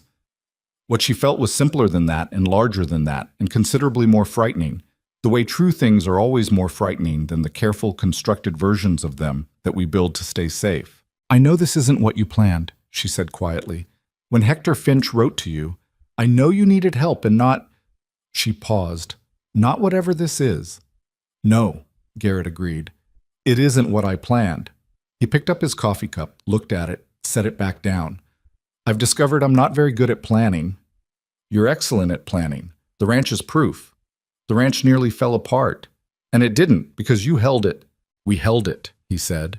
He said it simply and directly, and with full intention, the we unmistakable in its scope. Martha looked at her hands in her lap for a moment, at the strong, capable, unbeautiful hands that had done everything she had ever been proud of, and she thought about Silver Ridge and Hector Finch's careful evasions and the faces of the children when she first arrived, the undisguised adjustment of their expectations. She thought about what it was to be valued for your usefulness, and what it was to be valued for yourself, and whether it was possible, at 28, to trust that the two things could coexist in someone else's regard. She looked up. Garrett was watching her with patience. He was a man, she had learned, of extraordinary patience when he decided something was worth being patient for. I don't know what to do with you, she said honestly. I have very little experience with… Neither do I, he said. My experience is extremely limited and probably not applicable. That's not reassuring. No, he agreed. It isn't. And then, with the slight, rare, completely transformative shift in his expression that she had first glimpsed over burnt biscuit jokes at the supper table, we could figure it out. Martha looked at him for a long moment. The storm outside was the same storm it had been all week, heavy and indifferent and entirely uninterested in the small, warm, human things happening on the other side of these log walls. The lamp burned its steady orange. The stove held its heat. All right, she said. It was not a declaration. It was not a promise. It was something quieter and more durable than either of those things. The kind of agreement that two careful people make when they have decided, against the considerable evidence of how difficult everything is, to stop treating hope as an expense they can't afford. Garrett nodded once. He picked up his coffee cup and drank the last of it. He said goodnight in the voice he used for practical things. And he went to his room, and Martha sat for a while longer by the cooling stove in the lamplight, listening to the storm describe its ambitions against the north wall of the house, feeling the particular, unfamiliar, slightly terrifying warmth of a thing she had stopped expecting. The storm broke on the 6th day. They woke to silence, the complete, almost shocking silence of a world that has stopped being assaulted, and then to light, the kind of blinding, diamond-brilliant light that follows major snowfall when the sky clears and the sun hits the white landscape and every surface becomes its own source of illumination. Clara opened the front door, and the valley below the ranch blazed so white and bright that she shielded her eyes and laughed, actually laughed, the open, unself-conscious laugh of a 10-year-old encountering something genuinely wonderful. And the sound of it moved through the house like something unlocked, Daniel ran at the snow in his boots before anyone could stop him and sank immediately to his armpits and announced with great satisfaction that it was deep.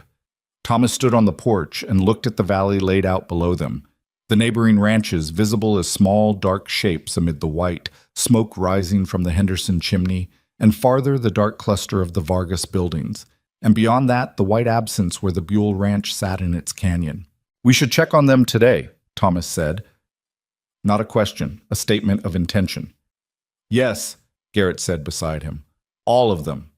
Yes. And bring what they need." Garrett put his hand on his son's shoulder briefly, firmly, in the wordless way of fathers who feel things they've been taught not to say. Thomas stood straighter under it.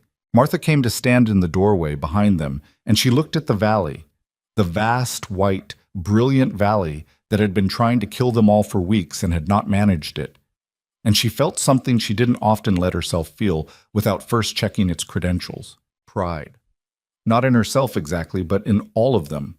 In the way they had held, each of them, in their different ways, through the worst of it. In the way they had not turned inward but outward, had not hoarded but shared, had not waited for someone else to figure it out, but had figured it out themselves with what they had. Eleanor appeared beside Martha in the doorway. She stood there looking at the valley, and then, without looking at Martha, she said, "You should come with them today, when they go to check the ranches." Martha looked at her. "You know things they'll need," Eleanor said with the careful precision of someone acknowledging something they've been working up to. "Medical things, food things. How to explain the rationing so people actually do it instead of just saying they will. Can you manage here?" Eleanor's chin came up slightly. "I managed this house for 2 years." "You did," Martha said. "Better than anyone had a right to expect." She paused. "Eleanor." The girl looked at her. "What you did for this family," Martha said, "holding it together the way you did, that wasn't a small thing. I want to make sure you know that I know that." Eleanor looked at her for a long moment with those dark, measuring eyes. Something in her face was doing the quiet internal work that Martha had been watching it do for months.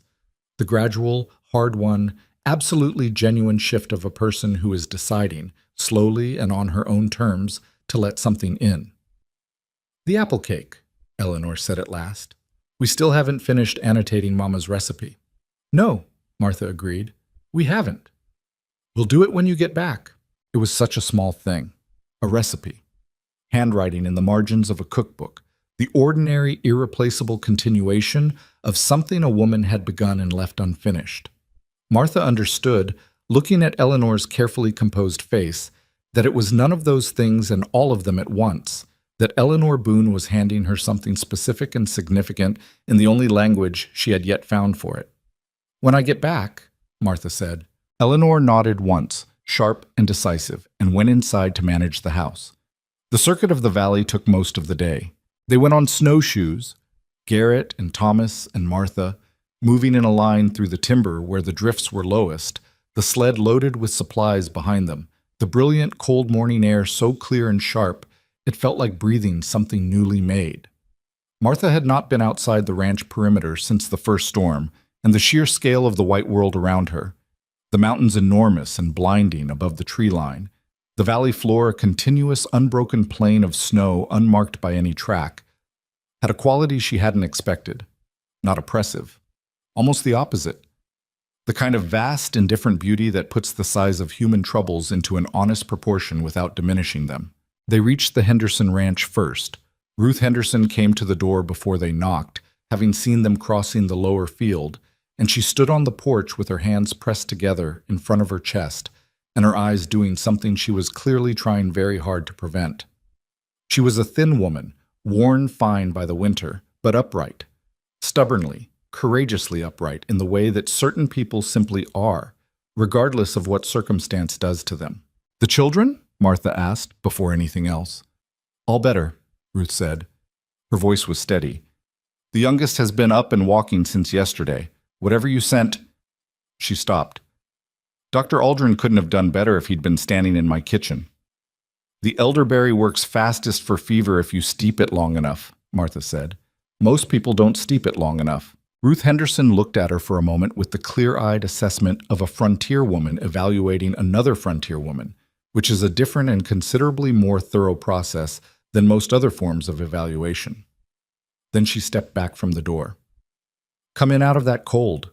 Inside, the Henderson kitchen was spare in a way that made the Boone pantry at its lowest look generous. But the stove was burning, and the children, 7 of them, ranging from toddler to near adolescent, were alive and present and loud in the robust, chaotic way of children who have been sick and are newly recovered and are making up for lost time with their energy. The youngest, a girl of about 2 with dark curls and enormous eyes, was sitting in the middle of the kitchen floor, systematically removing the lids from a set of pots and replacing them, an enterprise she found deeply satisfying. Martha crouched down to her level. The little girl looked at her with the frank, uncomplicated curiosity of the very young and handed her a pot lid with an air of generosity. "Thank you," Martha said seriously. The little girl was satisfied with this and went back to her project. Garrett and Ruth talked at the kitchen table while Thomas helped the older Henderson boys bring in the supplies from the sled, and Martha sat with the younger children and listened with one ear to the adult conversation and let herself simply be present in the room, which was warm and alive and full of the specific ordinary noise of a family that had come through something hard and was still here. She thought about Silver Ridge and the silence of her departure. No one coming to say goodbye, the empty road, the indifferent morning. And she thought about this kitchen, this noise, this small girl solemnly presenting pot lids as gifts, and the distance between those two things was so large she couldn't quite hold both ends of it in her mind at once. The Vargas family was reached by midday. Miguel Vargas, a broad-weathered man of about 50 with a thick gray-streaked mustache and the careful dignity of someone who does not ask for help easily, met them at the fence line where he had evidently been working to clear a path. And he shook Garrett's hand for a long time without speaking, and then looked at Martha with a question in his face. "This is Martha," Garrett said. "She's been running our house since fall." Miguel Vargas looked at her for a moment. Then he said, in the measured, precise English of a man who learned it as a second language and therefore uses it without waste, "My wife says there was a woman at the Boone Ranch who knew medicines. She heard it from Ruth Henderson." He paused. "My wife's hands. The cold has made them—" He stopped, shook his head. "Can I see her?" Martha asked. Senora Vargas was inside and her hands were bad. The cold had worked into her joints in the way it does with certain constitutions, swelling them and stiffening them until the simplest tasks were both difficult and painful. She sat at her kitchen table and looked at Martha with the watchful reserve of a woman in pain who has learned not to show pain because showing it doesn't help. Martha unwrapped the poultice materials she'd packed almost as an afterthought that morning, comfrey and willow bark and the warming mustard compound her father had used, and she sat across from Senora Vargas and showed her exactly what she was doing and why, because she had found that people bore treatment better when they understood it, and she applied the warm compress and wrapped it gently and told her how to make more with what she'd left. Senora Vargas looked at her hands when Martha finished. Then she looked at Martha. "You are a good woman," she said simply. Martha didn't know what to do with that, even now, even after everything the winter had slowly been building in her. She simply said thank you, and meant it, and moved on to the practical business of rationing instruction and supply distribution, which was what she had come for and which needed doing. Buell was the hardest reach. The canyon between the valley floor and the Buell homestead was drifted nearly solid, as Garrett had warned, and they spent the better part of an hour finding a route through the timber that bypassed the worst of it, moving in single file with Thomas breaking trail and Garrett managing the lightened sled, and Martha keeping pace with a steadiness that she was somewhat grimly proud of, because the cold was serious now, and the light was shifting, and she could feel in the muscles of her legs the accumulated effort of the day. Frank Buell was a taciturn man under ordinary circumstances, and the winter had stripped away whatever conversational surplus he normally possessed, leaving him at the barest functional minimum of human communication. He accepted the supplies with a nod. He answered questions about his family's condition in single-word responses that required follow-up questions to decode. He looked at Martha with the opaque regard of a man who has not encountered this particular combination of things before. A woman, supplies, knowledge, arriving across a broken canyon in the bitter cold, and has not yet categorized it. His wife, Ellen, was warmer. She was also visibly, desperately relieved in the way that people are when relief arrives at the exact last moment before they would have been forced to surrender some essential thing. She pulled Martha aside while the men talked and spoke quietly and quickly, as if she had been saving the words for exactly this and needed to use them before they went. "I've been so frightened," she said. Not dramatically, just truthfully, the way people talk when they're too tired for anything else. "I kept telling Frank we were fine. I kept saying we'd manage. I didn't want him to—" She stopped, looked at her hands. "You can't let them see, can you? You just keep saying it's fine and it'll be fine, and you keep saying it until one day it either is or it isn't." "I know," Martha said. Ellen Buell looked at her. "You do, don't you?" It wasn't a question. It was recognition. One person seeing the shape of a familiar experience in another. How do you keep going when you don't know if what you're doing is enough? Martha thought about that honestly, about the early mornings in the dark barn, the counting and recounting of stores, the mental arithmetic that she ran and re-ran against the variables of weather and appetite and time. About the moment she had lain awake in the narrow bed in the room that had become hers and done the calculation again and felt, in the spaces between the numbers, the cold possibility of being wrong. "You just keep going," she said, "and you tell yourself the truth as clearly as you can, and you plan for the worst, and then you do the next thing. And then the next thing after that." Ellen Buell nodded slowly. "The next thing," she repeated, as if she were putting it somewhere specific for safekeeping. "And you're not alone," Martha added. "That part matters too. You're not alone in this valley." They were back at the ranch before full dark, moving the last quarter mile by the light of a lantern Garrett carried. The three of them tired in the good, substantial way of people who have spent their energy on something that justified the spending. The ranch house appeared through the trees with its windows lit, the warm yellow light spilling out across the snow, smoke from both chimneys. The dog visible as a dark shape on the porch, who rose at their approach and wagged once, and went back to his position with the maximum dignity he could salvage. From inside they could hear voices, more than the usual count. Garrett looked at Martha. Martha looked at the lit windows. They went in. Eleanor had made supper for 9 people. The reason for this was that the Henderson children's 2 eldest, a boy of 12 and a girl of 10, had snowshoed to the Boone Ranch in the late afternoon with a jar of Ruth Henderson's preserved plums, offered, Eleanor would explain later, as a thank you and presenting exactly the practical problem of what to do with 2 cold children who had arrived just as supper was being prepared. Eleanor's solution had been efficient and entirely characteristic, set 2 more places. The Henderson children sat at the table with the Boone children with the careful, interested friendliness of young people who have been isolated too long and are glad of new company. Daniel was already deep in conversation with the Henderson boy about the strategic capabilities of the woodpile fort. Clara and the Henderson girl had discovered a shared interest in drawing and had produced a collaboration on the back of an old flour sack that was displayed on the kitchen table with considerable pride. Samuel was sitting in his chair with his rabbit, watching the new arrivals with his large, serious eyes. And when the Henderson girl leaned over and admired the rabbit's patched ear with genuine warmth, something shifted in his face, and he held the rabbit out to let her look more closely, which Martha knew, and Eleanor knew, and Garrett knew, all 3 of them registering it from different parts of the room, was an act of extraordinary trust from Samuel Boone.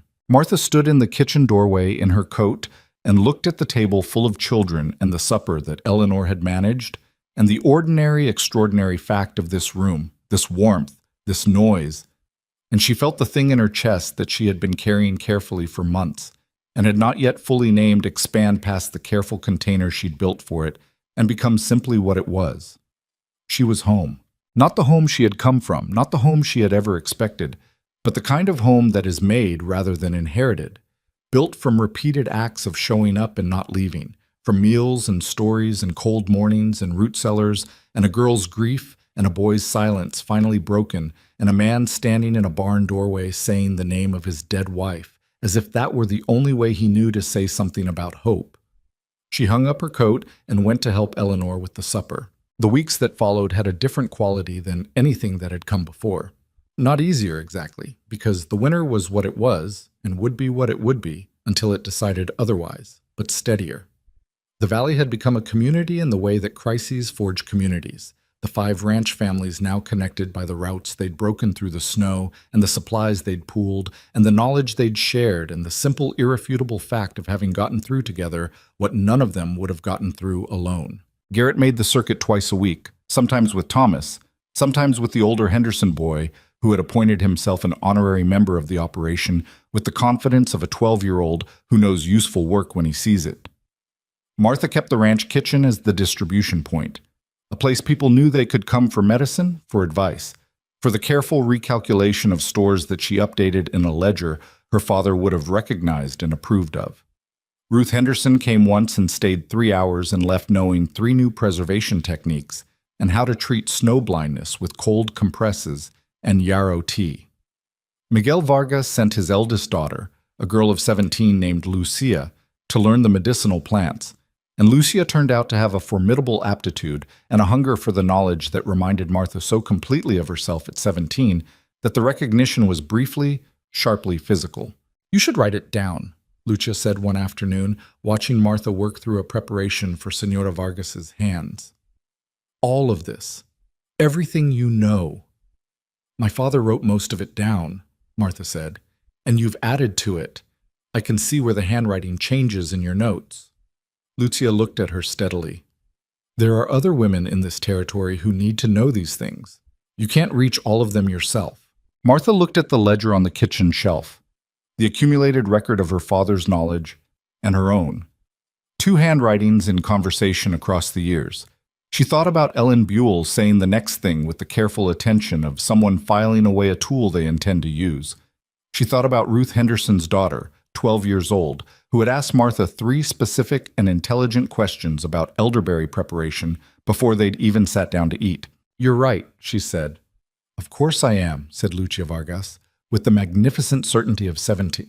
Spring announced itself the way spring always does in the high country, not with a single dramatic turn, but in accumulation, small thaws and refreezes, and the first tentative appearances of things that had been underground for months. The creek below the ranch, audible for the first time since November, ran with snowmelt under ice that was thinning at its edges. The birds came back before the snow fully left, which Martha's father had always said was the truest sign. Not the temperature or the calendar, but the birds, who knew things about seasons that no instrument had ever been built to measure. The children felt it before anyone said it out loud. Something loosened in the house.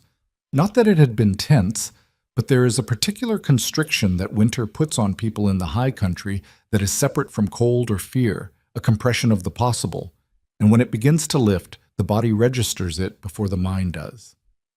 Daniel began spending hours on the porch in his coat, doing nothing in particular except existing in the not quite warm enough air with the satisfied expression of a small creature reclaiming territory. Rose and Clara began talking about the kitchen garden with a specificity that indicated they had been planning it internally for some time. Thomas started disappearing in the late afternoons on long walks that he didn't explain and didn't need to. Eleanor came to Martha one morning in mid-March with Catherine Boone's cookbook in her hands. "I want to finish the annotations," she said. "All of them, not just the apple cake." Martha looked at her. Eleanor was standing in the kitchen doorway with the book held in both hands and her chin at the angle it went when she was determined about something, and she looked, Martha thought, older than she had in September. Not in a hard way. In the way of a person who has been through something real and has integrated it, has taken the weight of it and used it to build something that will hold. "All right," Martha said, after breakfast. They worked through the morning, the cookbook open on the table between them, Catherine's handwriting, and Eleanor's beside it in conversation. Martha contributed the technical knowledge, the altitude adjustments, the substitutions that worked, and the ones that didn't. And Eleanor contributed her mother, the memory of her mother's specific preferences and habits, and the small corrections that only someone who had watched a cook every day of their life could know. It was, Martha thought, a collaboration across a distance that no map could chart. At one point, Eleanor stopped writing and sat looking at the page. "She would have liked this, fool," Eleanor said. "The 2 of us doing this together." Martha looked at her. "Yes," she said, "I think she would have." Eleanor looked up. Her eyes were bright in the way eyes get when they're working hard not to overflow. "You're not trying to be her," she said. It was not an accusation. It was something else, a recognition, An acknowledgement, something being named carefully after a long time of circling it. No, Martha said. I know that now. Eleanor looked back at the page. It took me... She stopped. I wasn't fair to you in the beginning. You were protective of your family, Martha said. That's not the same thing as unfair. I was both, Eleanor said, with the exacting honesty that was so completely characteristic of her that Martha felt something that was very close to joy hearing it. I can be both. I was unfair, and I was also protecting them. Both things are true. Both things are true, Martha agreed. Eleanor nodded once, sharp and decisive, and picked up her pen. They went back to the cookbook, and the morning light moved across the kitchen table. And outside the window, the creek ran louder than it had yesterday, and everything that was underground was beginning, in the dark and the cold and the slow returning warmth, to consider the possibility of spring. It was a Saturday in late April when the people from Silver Ridge came. Martha was in the kitchen garden when she saw them. 3 wagons and several riders moving up the ranch road from the valley floor, more people than she'd seen in one place since leaving town. She stood up from where she'd been working the soil, her hands dirty, her apron carrying the evidence of a morning's real work, and watched them come with the particular stillness of a person who recognizes something approaching and is deciding how to meet it. She recognized faces as they drew closer. Hector Finch, inevitably, on the wagon box. Members of the town council. The woman who ran the dry goods store. The school teacher. People she had known all her life. Who had known her all her life. Who had collectively decided that knowing her all her life added up to knowing she should be somewhere else. She did not go inside to clean herself up. She stood where she was, in the garden she had planted, and waited for them to arrive. Garrett came out of the barn. He had heard or seen them from inside, and he came to stand beside Martha, without being asked, which she registered without looking at him, registered in the way she had come to register many things about him, peripherally, accurately, with a warmth that had long since stopped surprising her. Thomas appeared on the porch. Then Eleanor with the younger children clustered behind her. The wagons pulled up in the yard. Hector Finch climbed down with his hat already in his hands, which was a sign. Mr. Boone, he said. Then, with a slight redirection, Martha.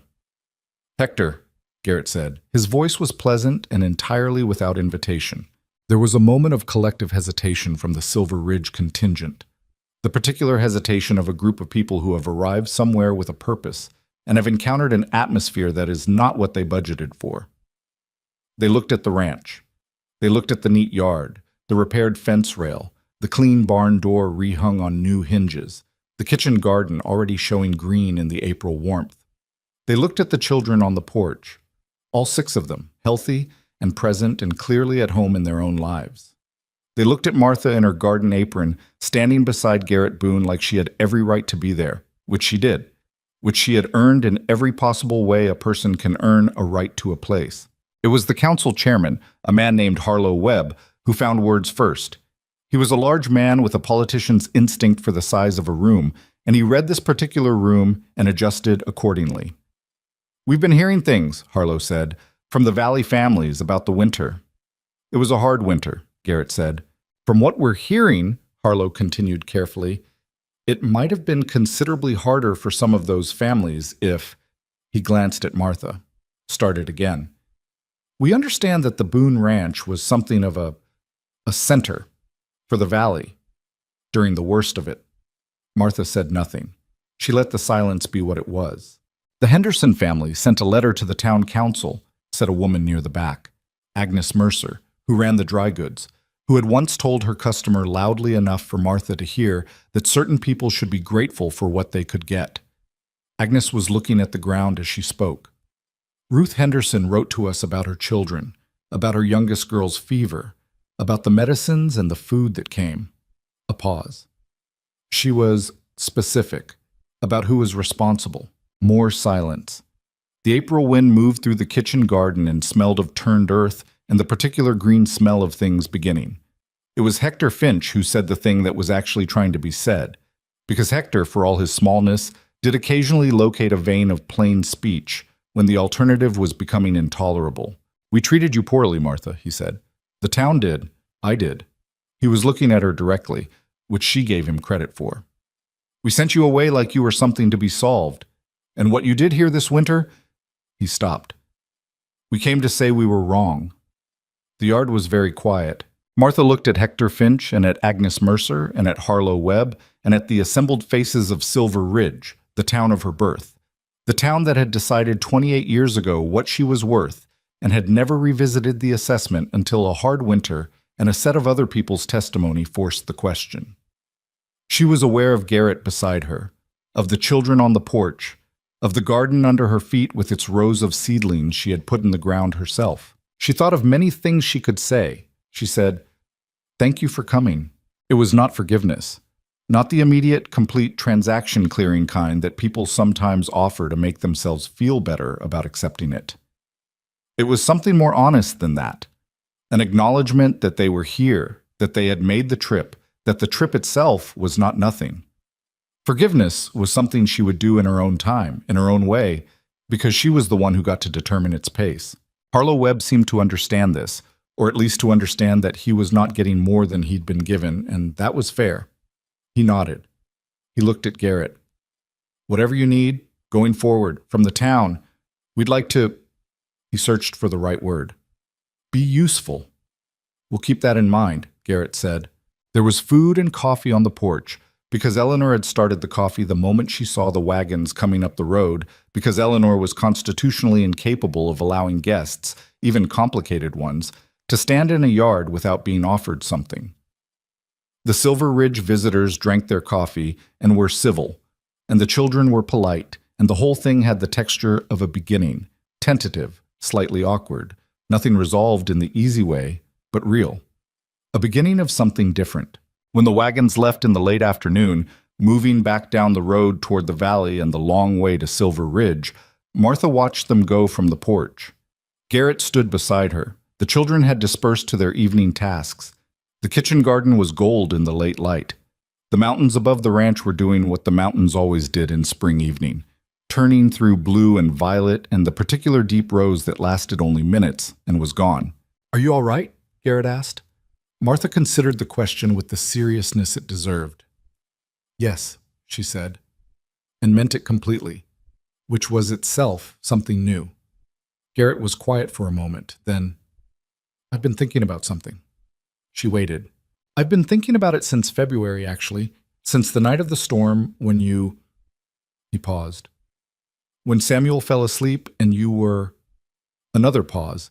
He was not, it turned out, a man who found the largest sentences easy, and she had developed a considerable tenderness for his difficulty with them. "Garrett," she said. He looked at her. "You don't have to find the perfect words," she said. "I've been here since September. I know what you mean." Something moved through his face. "Then you know what I'm asking." "Yes." "And?" Martha looked at the mountains. She looked at the kitchen garden with its seedlings and its turned earth, and the long work of the season ahead. She looked at the porch where Samuel had fallen asleep against her shoulder, telling stories, where Daniel had announced that the stew was the best thing he'd ever eaten, where Eleanor had handed her a cup of tea through a crack in a door at midnight and called it acceptable.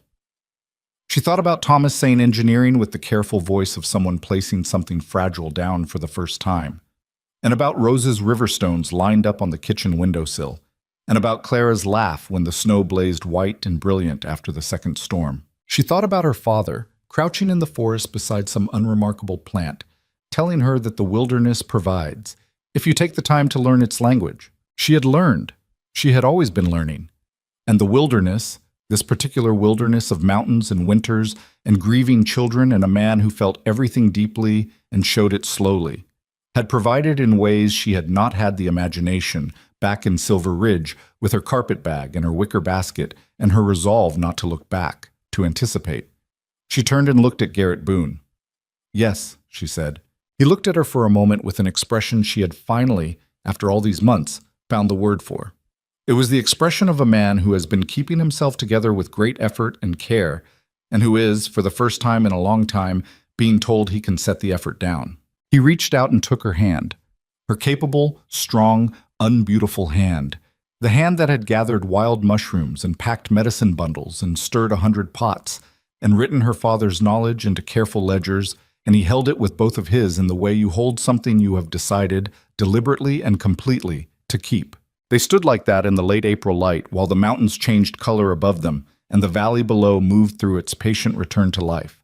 The snow receding from the lower slopes, the creek running full and loud with the melt, the first birds of the season tracing their routes through the clear, cold air. From inside the house, Daniel's voice, then Rose's, then Clara's sharp correction of something, then Eleanor's authority cutting through it all like a clean blade, and underneath that, barely audible but entirely real, the sound of Samuel laughing, the open, uncomplicated laugh of a 4-year-old who has remembered, after a long time of forgetting, that laughter is something he has access to.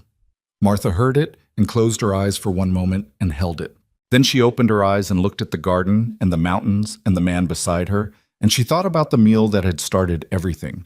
The chanterelles and the wild onion and the parsnip, the stew that had put a crack in the walls around 7 lonely people, the first night that 7 people at a table had all eaten until they smiled. She had not known, making that meal, what she was starting. She had simply seen hungry people and known how to help and done it. The next thing and the next thing and the next thing after that, until the next things had accumulated into a life she had not designed but which fit her, she found, better than anything she could have designed herself. The woman who had been sent away became the woman who stayed. The woman the town had tried to discard became the woman the valley remembered. Not because she had been beautiful or lucky or born into the right circumstances, but because she had paid attention and prepared and shared what she had and shown up in the cold and the dark and the difficult places without being asked and without keeping score. And the single meal that had first brought 7 lonely souls together became, in the telling and the retelling across the years that followed, the beginning of everything. The beginning of a family that was built rather than born, chosen rather than given, held together not by accident but by the daily, deliberate, irreplaceable act of people deciding to take care of each other. In the kitchen garden, the seedlings leaned toward the late sun. The mountains held their ancient silence. And the ranch house behind them was full of noise, the best kind. The kind that means everyone is there, everyone is home, and no one is missing.